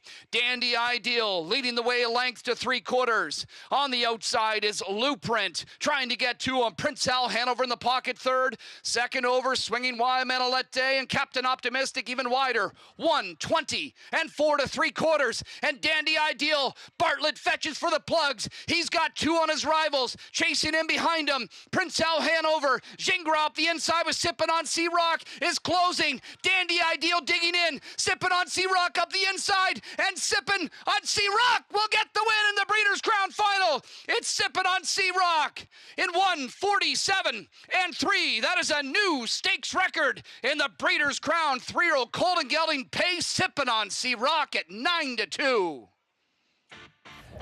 Trainer Ron Burke teaming up with Yannick Gingras. They didn't do it with Lexus Cody. They do it with Sipping on C-Rock. Tremendous performance towards the inside.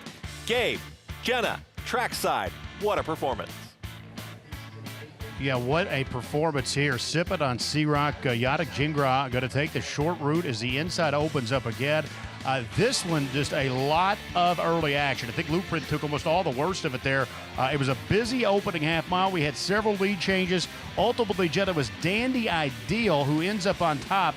And you talk about some taxing fractions. I mean, he was in the business end of a 3/4 in 124, 120 and 4, I should say. And, you know, they just took their toll, I think, a little bit late. And Sipping on C-Rock took full advantage here, shot through that at the inside to rally through late. Yeah, 1 point of the mile, but getting there, Sipping on C-Rock was able to have the front end there. Dandy Ideal took it over. It left him 3rd on the rail coming around that last turn. That could be a tough spot. Another one that just stayed left and was able to find room late up the rail. Sipping on C-Rock, of course, an Ohio bred for Trent Stoller and Alicia Binkley, able to get the job done there with their mare Queen and M. A down by the seaside winner here. What an exciting division of the Breeders' Crown here for the 3-year-old Colt Pacers. Yeah, you saw Jason Bartlett took a look over his left shoulder. He was not excited to see the 6 Sipping on C-Rock and Yannick Gingras with pace there at the inside. You'll see him take that lane right now. That will ultimately be the winning lane through there at the inside. Sipping on C-Rock, guys. At one point, He was the fastest 2-year-old in the sport. That has since been broken, but he won last year down in Lexington, won 48-2. So not like he didn't have the credentials coming in, but a major win here. He's now 7-15 on the season. Jess Godden standing by with driver Yannick Gingras. Thanks, guys. Winning driver Yannick Gingras sipping on Sea-Rock. Slight upset here in the 3-year-old Colt Pace final for that Breeders' Crown. Yannick, take me through your vantage point here, because there was lots of commotion there through that first quarter, maybe even half mile. Yeah, no, I was kind of happy where I got away. Just I wasn't quite happy with the 25-3 first quarter. But other than that, you know, I thought I was following 2 of the 3 best horses in the race between Dandy's Ideal, Prince Al Hanover. So I kind of like my spot. Coming off that far turn there, you know, Dandy Ideal almost separated himself from you. You just kept breading the rail there, and he really was fighting to get to that horse. Yeah, he's been so good, really. You know, the horse deserves a big win. You know, he's been knocking at the door. He was beating nose last year in the Breeders' Crown. You know, he raced in Kentucky most of the summer. But, I mean, the horse deserves it, and, you know, I'm so happy for him. You've been his regular pilot throughout his 2- and 3-year-old season. Maybe just talk about his progression. He's put up some good miles, obviously, but to get a big win like this. Yeah, for sure. You know, he's, I shouldn't say he's come a long way, because he's been good all along. He was good at the beginning last year, and he's been good throughout. You know, just happy for the connection, and happy to get to the winner's circle finally tonight. Nice job. Thanks so much. Yannick Gingras, Ron Burke, team up with Sippin' on Sea-Rock in the 3-year-old Colt and Gelding Breeders' Crown final. Tremendous to see there, and that's why they pace the races, right, Paul Verderosa? Tremendous selection from you. Nice pick. Sipping on Sea-Rock, got the victory. That was pretty I think that's the most animated I have ever gotten in all the shows that I have done. I couldn't tell. Yeah, really. I mean, just video of that, man. That was, but I mean, really, he literally paced up a storm. I thought he was going to get picked and stopped behind Prince Al Hanover when they turned for home, and then the separation that Dandy Ideal got. This was a solid effort off a race that I think that he needed, and they were conservative with him in that elim, and it just set up perfect for him. And the intent was to go with him tonight, and he came out of there pacing, a lot of action, put him in a spot where you may not want to be on the inside and third, but Yannick Gingras found a way to get him through, and boy, he came running.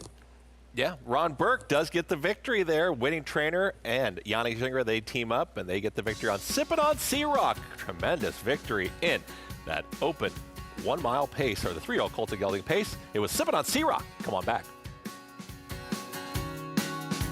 All sports dynasties share one thing. Home run! Another world championship! They dominate. Bulldog Hanover, then Rocky Road Hanover, Line Drive Hanover, and a Buckabet Hanover. It's Bulldog Hanover, 1:45.4, the fastest mile in harness racing history. Purchase Hanover yearlings at Harrisburg. Hanover Shoe Farms, a standard bred dynasty. It doesn't get any better than that. Wow! Armitage Farm is an up-and-coming standardbred breeding operation based in Midway, Kentucky, whose primary focus is on trotters. In their first ever consignment at Lexington this fall, Armitage Farm raised and sold the highest priced trotting colt of the entire sale.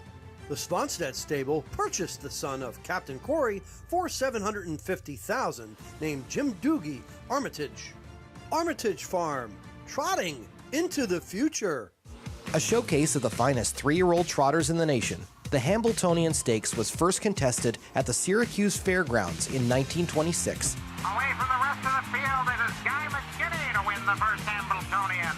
Named after Risdick's Hamiltonian, the father of the American trotter. In 1981, set against the backdrop of New York City, the Meadowlands Racetrack in East Rutherford, New Jersey became the latest and longest-running host venue, the urban stage for the most memorable moments. And he's pouring it on! Mac Lovell has won! Here's the finish! Too close to call! Operation Hamiltonian complete! It's Muscle Hill, 150-1, equaling the world record! 10 horses, $1 million, and a dream to be the best.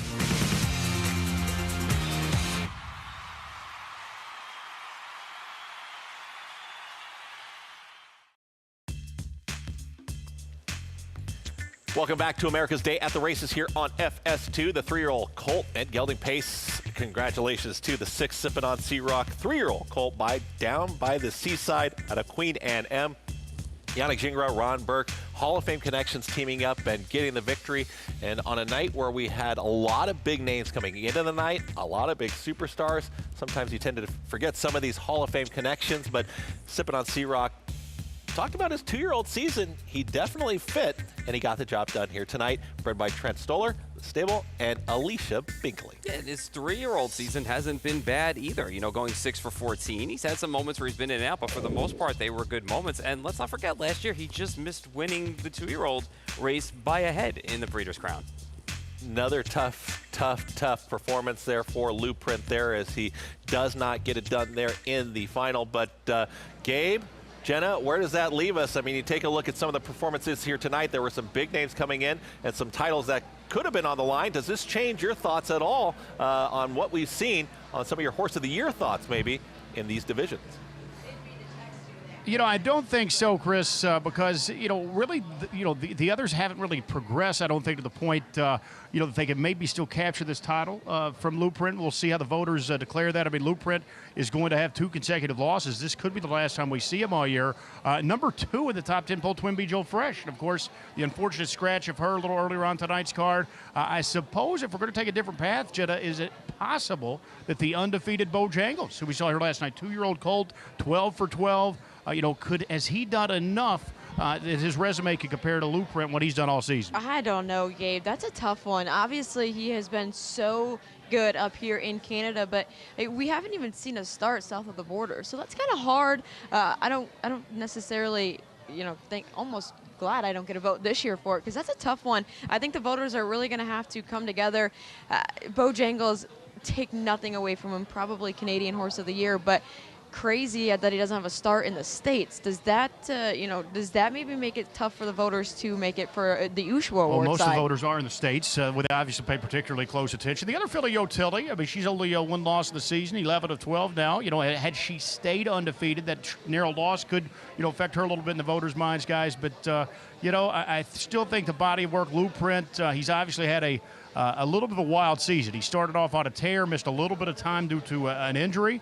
Then he did show back up, but he was just razor sharp until, the last couple of starts here late in the season. It's a long season for some of these horses, but I still think as far as the body of work goes, it's Lou Print's trophy to lose. Yeah, I would have to agree with you there. I would have made the argument that Alexis Cody had a really big shot, but of course he then got defeated tonight in the Breeders' Crown final. So up to the voters for sure, and they could potentially race one more time, all of them. So just see how the year end works out. A lot of the voters tend to go with the now horse, so we'll wait to see in February who the Horse of the Year is, I guess. Recency bias. It affects us all, guys, but I still think Lou Print, it's get his trophy to win or lose.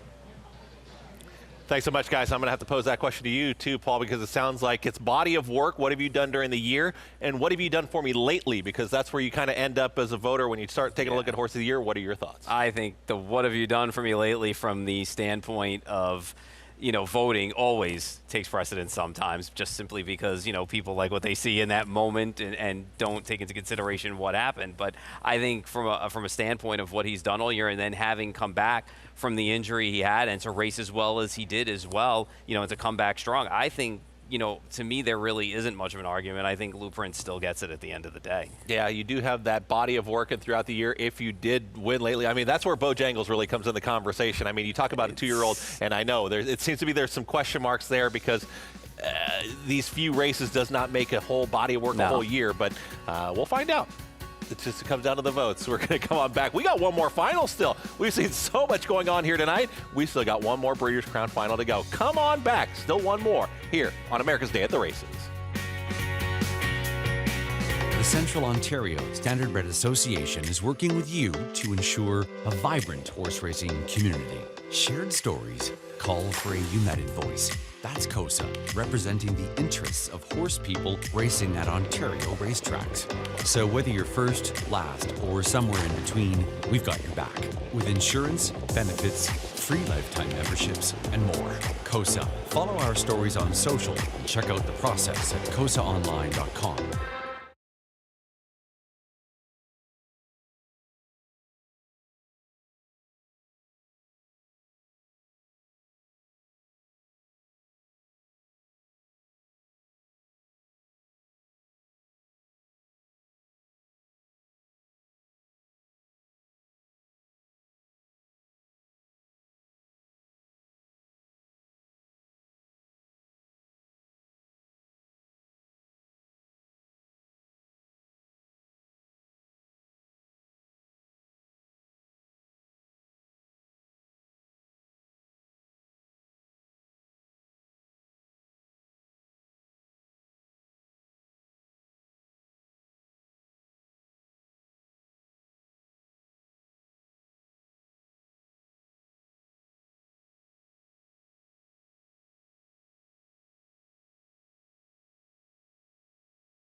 on the far outside. It's a big rally coming from Coach Stefanos. Coach Stefanos from out of nowhere with a monumental upset.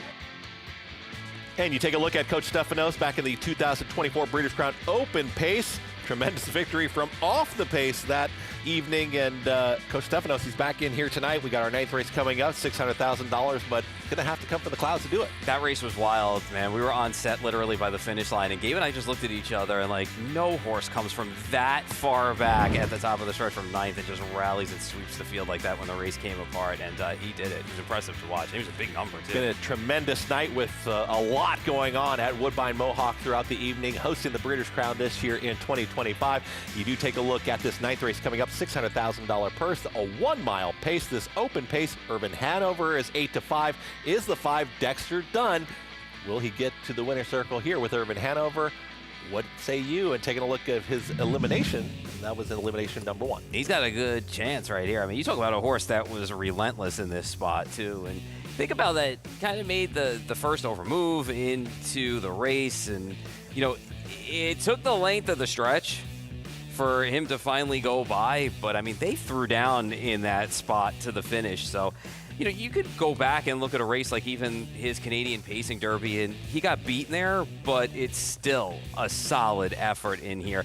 You know, he's a player in this group. It's a fun group, and there's a lot of horses you can make a case for in this spot. He'll probably end up going off favorite in this spot.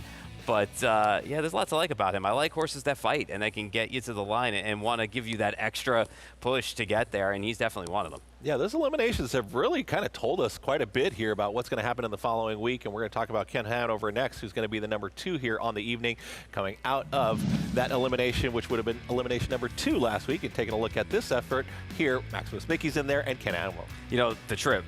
That's what it was for Ken Hanover. It was just too sweet of a journey for him. You know, he was able to sit pocket. He was able to go after Maximus Mickey heading to the 3/4.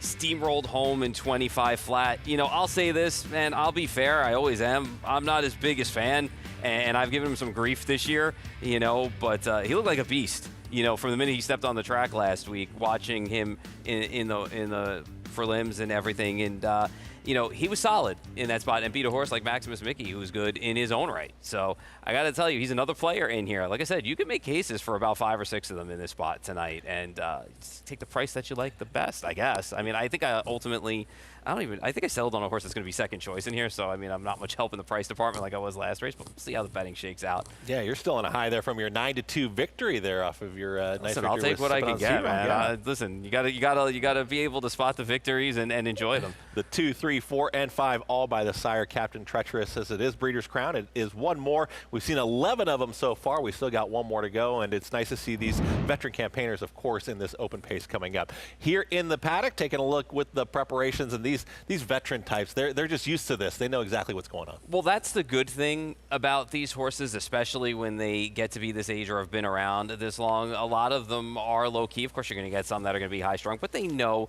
what's about to happen. They know that it's about business time soon, and they got their game faces on back there in the paddock. And it always amazes me when I get to spend time in the paddock back there and you get to see what goes on, you know, race by race and with everybody there, and just how calm it actually is, you know, for the most part. And that's a testament to the men and women that are taking care of these horses every day. Yeah, I want to speak to our camera crews and stuff like that as well. You see them running around through the paddock, and they've been doing it over the cover of the 2 nights to really get up close and personal with a lot of these connections who have been more than happy to give us some of their time, and they're getting ready for this 12th and final Breeders' Crown race of the 2 nights. But it's been a really exciting production to see. You know, there's so much that goes into this, you know, and it starts off obviously on the breeder's end, obviously because they get to breed these horses and see them from day one, you know, and get to watch them progress. And then it goes on to the trainers and the grooms that are with them every day and the caretakers and then the drivers themselves. And not for anything, at the end of the day, it also comes down to the fans and the bettors out there, because they're important too, because without them, you know, we wouldn't have much of a game as well. Fantastic. Yeah, hopefully they've been enjoying the coverage here as we would continue on this evening. And you do see right now there is the number 1 and Coach Stefanos, and 17-1 right now, and he's going to have to come from off the pace, but is it possible? It's possible. We've seen horses be able to close tonight. We'll see what kind of trip he gets and what kind of pace is in front of him. We know that he can come charging late in spots when races start to fall apart. especially when he's good. They're just showing off right now with those the camera work there. Just see This these is, horses this is come out. always great, too, because it's not an expansive spot for people that have never been, in a paddock a lot of times. It's tight, in certain areas, and to get them to line up and to be perfect out there and to get them to come out, it's definitely something to see. All right, race number 9 is coming up. Once again, $600,000 purse, a 1-mile pace. We're almost ready for a post parade here. But let's talk about your selection in here, as we're going to have a post parade. But who do you like? I like Captain Albano in here, and maybe I'm going to get lulled into the trap with this guy. He got locked in with pace last time, and it's not the first time that we've seen him get locked in. We've seen this story with him where he's gotten himself into some jackpots, and he hasn't been able to get himself extricated from it. But good news is he's been on his game again, and hopefully we will get a spot tonight where he will be able to show what he can do and get a good enough trip where he does not get locked in. You did just see the number 3 in Captain Albano. That did go by your video screens wherever you're watching, and we're going to have a post parade coming up. It's always exciting here to kind of close things out. We've seen a lot of great performances, and I can already keep thinking of them. We've covered so many areas, but this is a really nice way to finish it. It is, and there may not be the huge name or like the star power, like the firepower going in, but it's a fun race from a betting standpoint, because if you're not keen on taking a short price or a shorter price on Irvin Hanover, we'll see how the betting turns out, you could make a case for a couple of horses in here that could pay off rather decently. And of course, even if it's the last of the series, it's a grade 1. It's $600,000 purse. You're still right in there for that same type of fight. Sure. There's the one, Coach Stefanos, James McDonald. Yeah, we talked about him. His calling card's going to be coming late, so look for him later on in the mile. All right, the 2 is going to be Dave Miller driving Ken Hanover. He's going to be one of those first ones that I did speak of by Captain Treacherous. 7-2 right now on the board. Closing in on $500,000 this year, has 8 wins from 13 starts, and he's a horse that I have to give some props to. I haven't done much of it this year, but he's run well. Paul, you're trying to go back-to-back here. Coming the 3, Captain Albano and Todd McCarthy. Yeah, trip's just going to be important for this guy. I mean, we all saw what happened last week with him. Not the first time it's happened, and hopefully it will be the last, and he'll find a good enough spot tonight and be able to get the job done with a cleaner trip. Here's a long shot here at 31-1. That's Calico Jack Hanover. I thought it was super cool. You got a logical local horse who's been in razor-sharp form against local horses, got himself into the finals tonight. Nice to see him snag a piece. And there is the 5, Irvin Hanover, Dexter Dunn, 9-5. Having a good year this year. He's got heart. I love seeing the fight in a horse like him, and it'll be tough if he gets into a battle tonight. Jason Bartlett's having a great weekend. There is the 6 in Coach's Corner. Yeah, he's got to feel good with the weekend he's having in Coach's Corner. Again, another horse who's had his moments against the bigger names. And the 7, Scott Zero, the money man here, Maximus Mickey. Yeah, he ran his race last time out. He just got beat by a really nice horse, so we'll see what happens in this spot. Name you might be familiar with. Here's the 8 in Nijinsky. Sure, Nijinsky too. He hasn't missed the top 3 in 8 starts this year. Kind of got a late start to things, but he's run well and he's taken some money in this spot. 4-year-old by Better's Delight. Here comes the 9 coming up next in Oakwood, Ardennes. Yeah, he's going to have a little trouble in this spot. I think he's only 2 for 11 this year, and he's finished 3rd though a couple of times. Big Money Dance has come from off the pace. Well, and if it is your last Breeders' Crown race, you might be hunting the last dollar. Yeah, well, this guy's got post 10 tonight. He's got 7 wins this year, but, against the bigger names, he really hasn't threatened all that often so far this year. Plenty of different ways you can go here in tonight's 9th race. Gabe, Jenna, with plenty more. Where'd you guys end up here in tonight's 9th?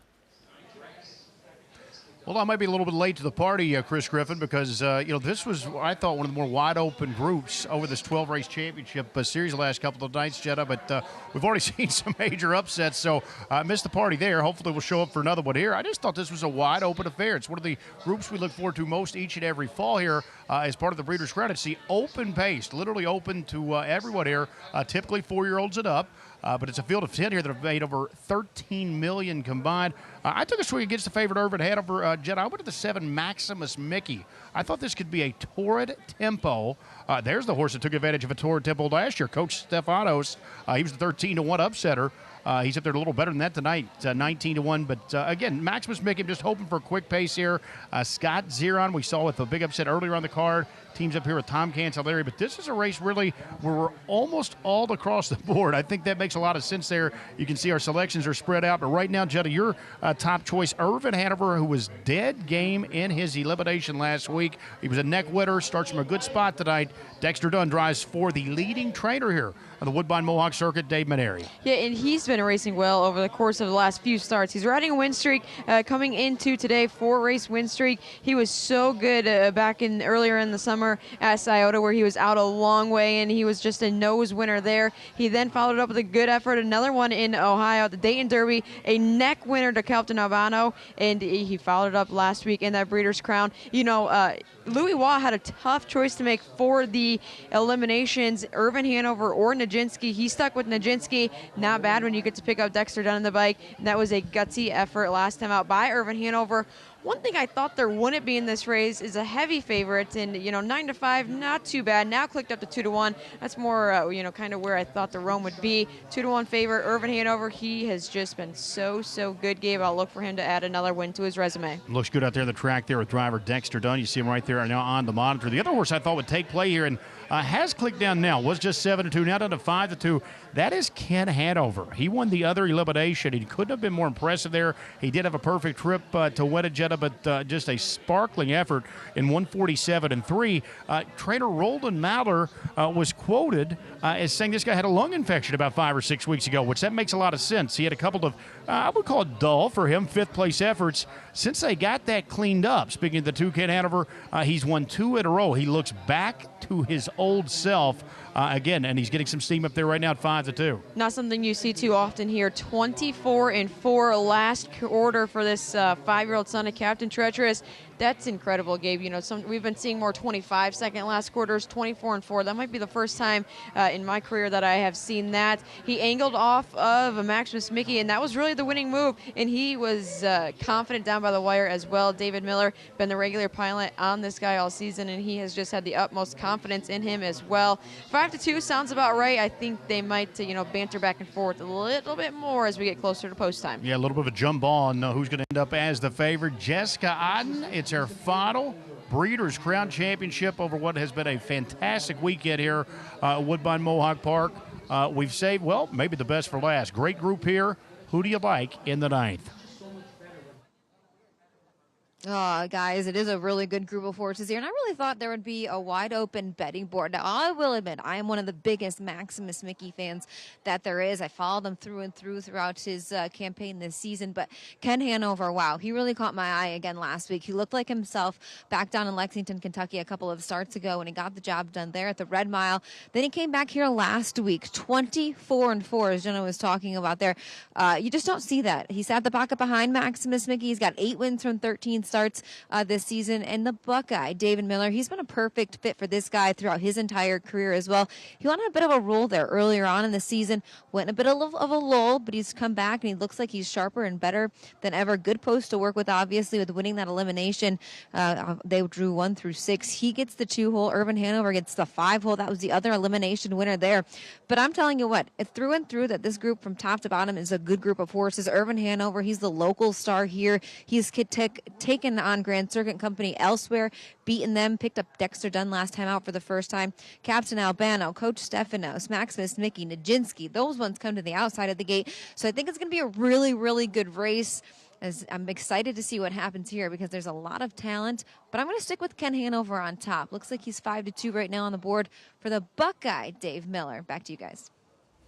Selections here on the show, 5, 2, 7, 3. Paul, you got the hot hand. Are you going to get to the winner's circle here? I hope Captain Albano does. Find a better trip, doesn't get locked in. It's happened before with him, so we'll see how the trip plays out for him. But this is a fun group. Like I said, may not have the star power 12 in a row name going into it or a long winning streak, but a fun race and a fun betting race and a fun way to close out the Breeders' Crown. The 12th of the Breeders' Crown races here, the 12th and final of them. It's race 9 on the program. It's the Open 1 mile pace, $600,000. Chad Rosema with the call here for today's night. Older pacing division are lining up behind the gates. Full field of 10. Favoritism slightly to the 5, Irvin Hanover on Ken Hanover, the 2 elim winners a week ago. Captain Albano with his troubled trip at 9-2. They're at the top of the stretch.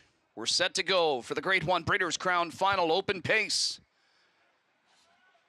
Ring that bell because the heavyweight fight is on. And there they go off and pacing, and Gingras lights up, hunting the last dollar from the 10 hole, and he's going to chase him out of there. With Coach's Corner and Irvin Hanover to the top three. Ken Hanover will follow fourth. Captain Albano's going to track him fifth in front of Coach Stefanos, who's going to be sixth to the opening turn. Maximus Mickey parked out, now sliding back for a spot seventh in front of Calico Jack Hanover. Nijinsky next to last early on. Oakwood Ardan, the early trailer. Hunting the last dollar, getting seesawed on the lead by Gingras. He's going to let Coach's Corner go to the front in front of him. He's soon going to be in a three-hole as Irvin Hanover's on the move in the backstretch for Dunn. After the 26-1 opening quarter, Coach's Corner and Bartlett leading the way, but here's Irvin Hanover up on the outside, set to power ahead. Hunting the last dollar in third. Ken Hanover fourth. Scooting to the inside, Coach Stefano saves ground. And then second over is Captain Albano as Miller's on the move with Ken Hanover first up out of fourth. Third over, Maximus Mickey. Locked to the inside is Nijinsky. The last pair, Calico Jack Hanover and Oakwood Ardan. 53-4. The Pacers were down to the half. And it's Irvin Hanover leading a length and a half on Coach's Corner, who's chasing in second.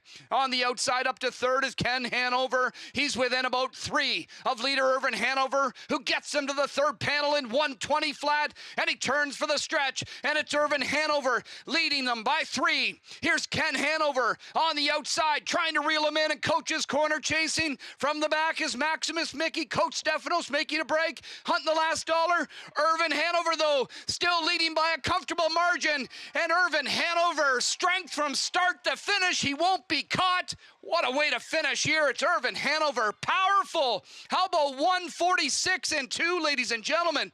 A new stakes record, a new track and Canadian record. It's Irvin Hanover, 146-2. What a way to close out the Breeders' Crown.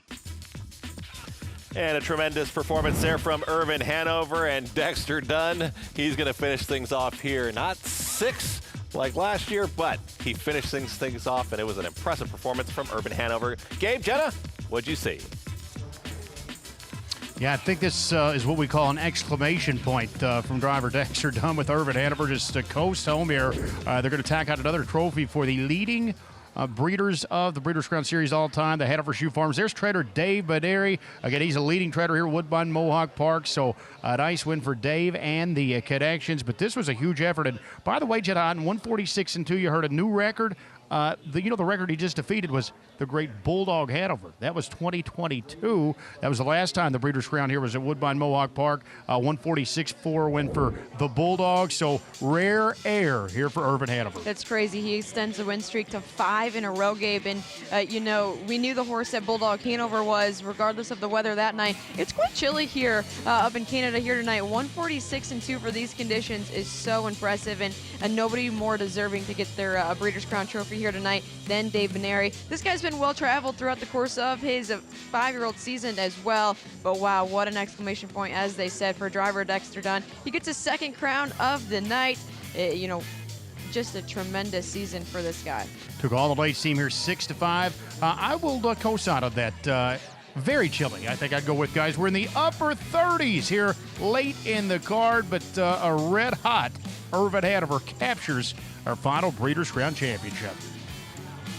Tremendous performance there from Irvin Hanover. Coach's Corner picking up second, Ken Hanover and Maximus Mickey. So 5-6-2-7 there in race number 9. Paul. Yeah, Irvin Hanover, great. No prisoners drive from Dexter Dunn. When the long shot went out on the outside, just kind of had enough and said, I'm going to the front. All right, Jess Otten with Dexter Dunn, the winning driver.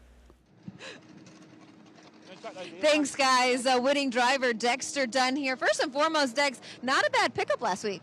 Yeah, no, definitely really lucky there, Jess. Louis had done such a great job with them all season and had a tough choice with this fella in the jinx here, and I was really lucky the Connections gave me a call to jump on board. I was more than happy to. The open pace, known as the hard-hitting group of the divisions from top to bottom. There was no taking back tonight off of the gate. There were plenty of levers in there. Just walk me through that first quarter of a mile through your perspective. Yeah, I mean, it's what you expect with these older boys, There's no easy races for them all year, so, for them to still be trucking this time of year is a great effort. But I thought there'd be, a bit of action early was expected, and probably got away a little handier than I thought, and made the move to the front there, and he was travelling so strong around the last turn, and he kept it up during the straight. A couple of years ago, you set a record with Bulldog Hanover tonight, 146-2. It's a little chilly. Just talk about that effort from this guy. Yeah, unbelievable mile. He just doesn't seem to get tired, Jess. Dave had him ready to roll, and as I was going on the track, he said he's better when it's colder, so it can be more confidence with him. Nice job. Thank you. There you have it. Decks are done. Dave Mare, Irvin Hanover. They're going to team up for a 146-2 effort here in the Open Pace Breeders' Crown Final. Thanks so much, Jessica Otten, for not only that interview, but all the interviews throughout the evening. Just tremendous work there trackside. Hanover Shoe Farms does pick up the victory. Irvin Hanover, tremendous performance. Yeah, another record for Hanover Shoe Farms. They just extend their record. 35 now. Breeders' Crown wins for them, so solid. Fantastic performance there. Gabe Pruitt, Jenna Otten, your final thoughts here as you're trackside and about to get out of that 30 degrees.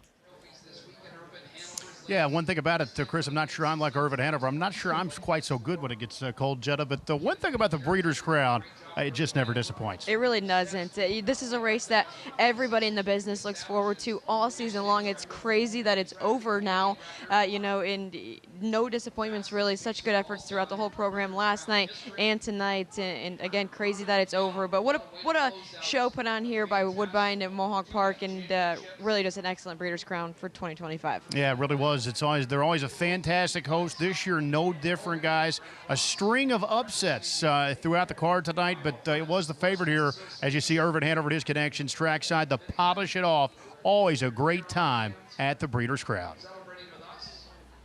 Great job by you guys trackside there. Enjoy getting into some of that warmer weather, but you see those happy connections, happy kids and the happy families, and of course the breeders, they got to take a bow because the story does begin with the breeders when these horses are bred in the breeding shed and they come out and they perform like this on Breeders' Crown night. Yeah, it's just impressive to see all of these operations at work, and they always find a way to get the job done. So hats off to everyone that's involved with the breeding programs across the country. Irvin Hanover does get the job done, was the favorite at post time at 6-5.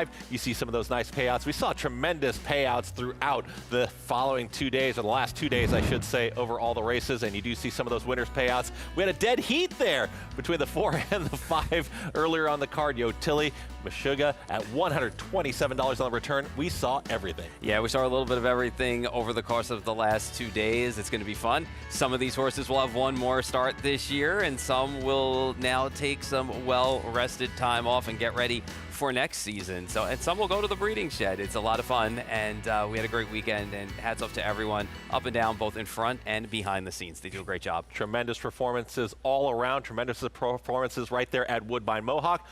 Nice job by you too, Paul Verderosa. Nice selections throughout the night. And Gabe Pruitt, Jenna Otten, and of course Jessica Otten and our entire team.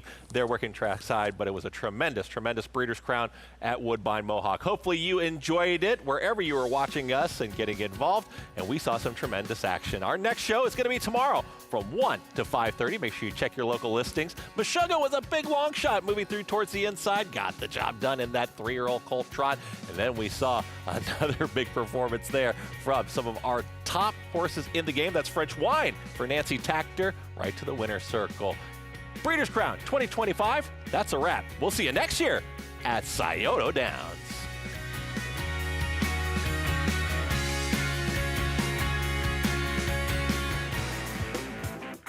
Racetrack Television Network brings you every race from every track on every screen every day. Monthly packages starting as low as $5 per month. RTN gives you great value and access to more HD streaming and race replays than anyone. Visit rtn.tv today to sign up and watch on almost any device, including Roku and Amazon Fire.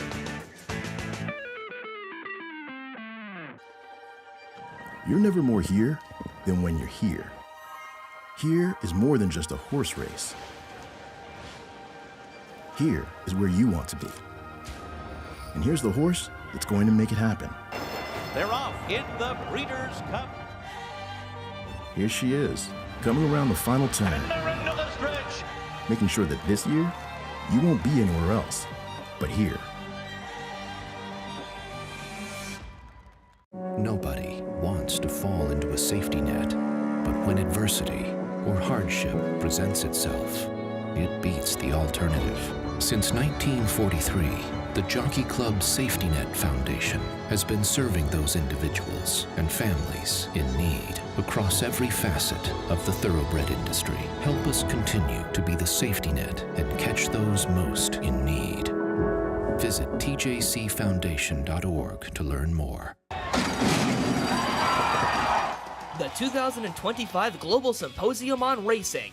It's the premier networking event of the year. Connect with the who's who of racing. Collaborate face-to-face with key decision makers. Be a part of the international conversation. Discover the latest technology and innovation. Join us December 8th through 10th. Register at racingsymposium.com.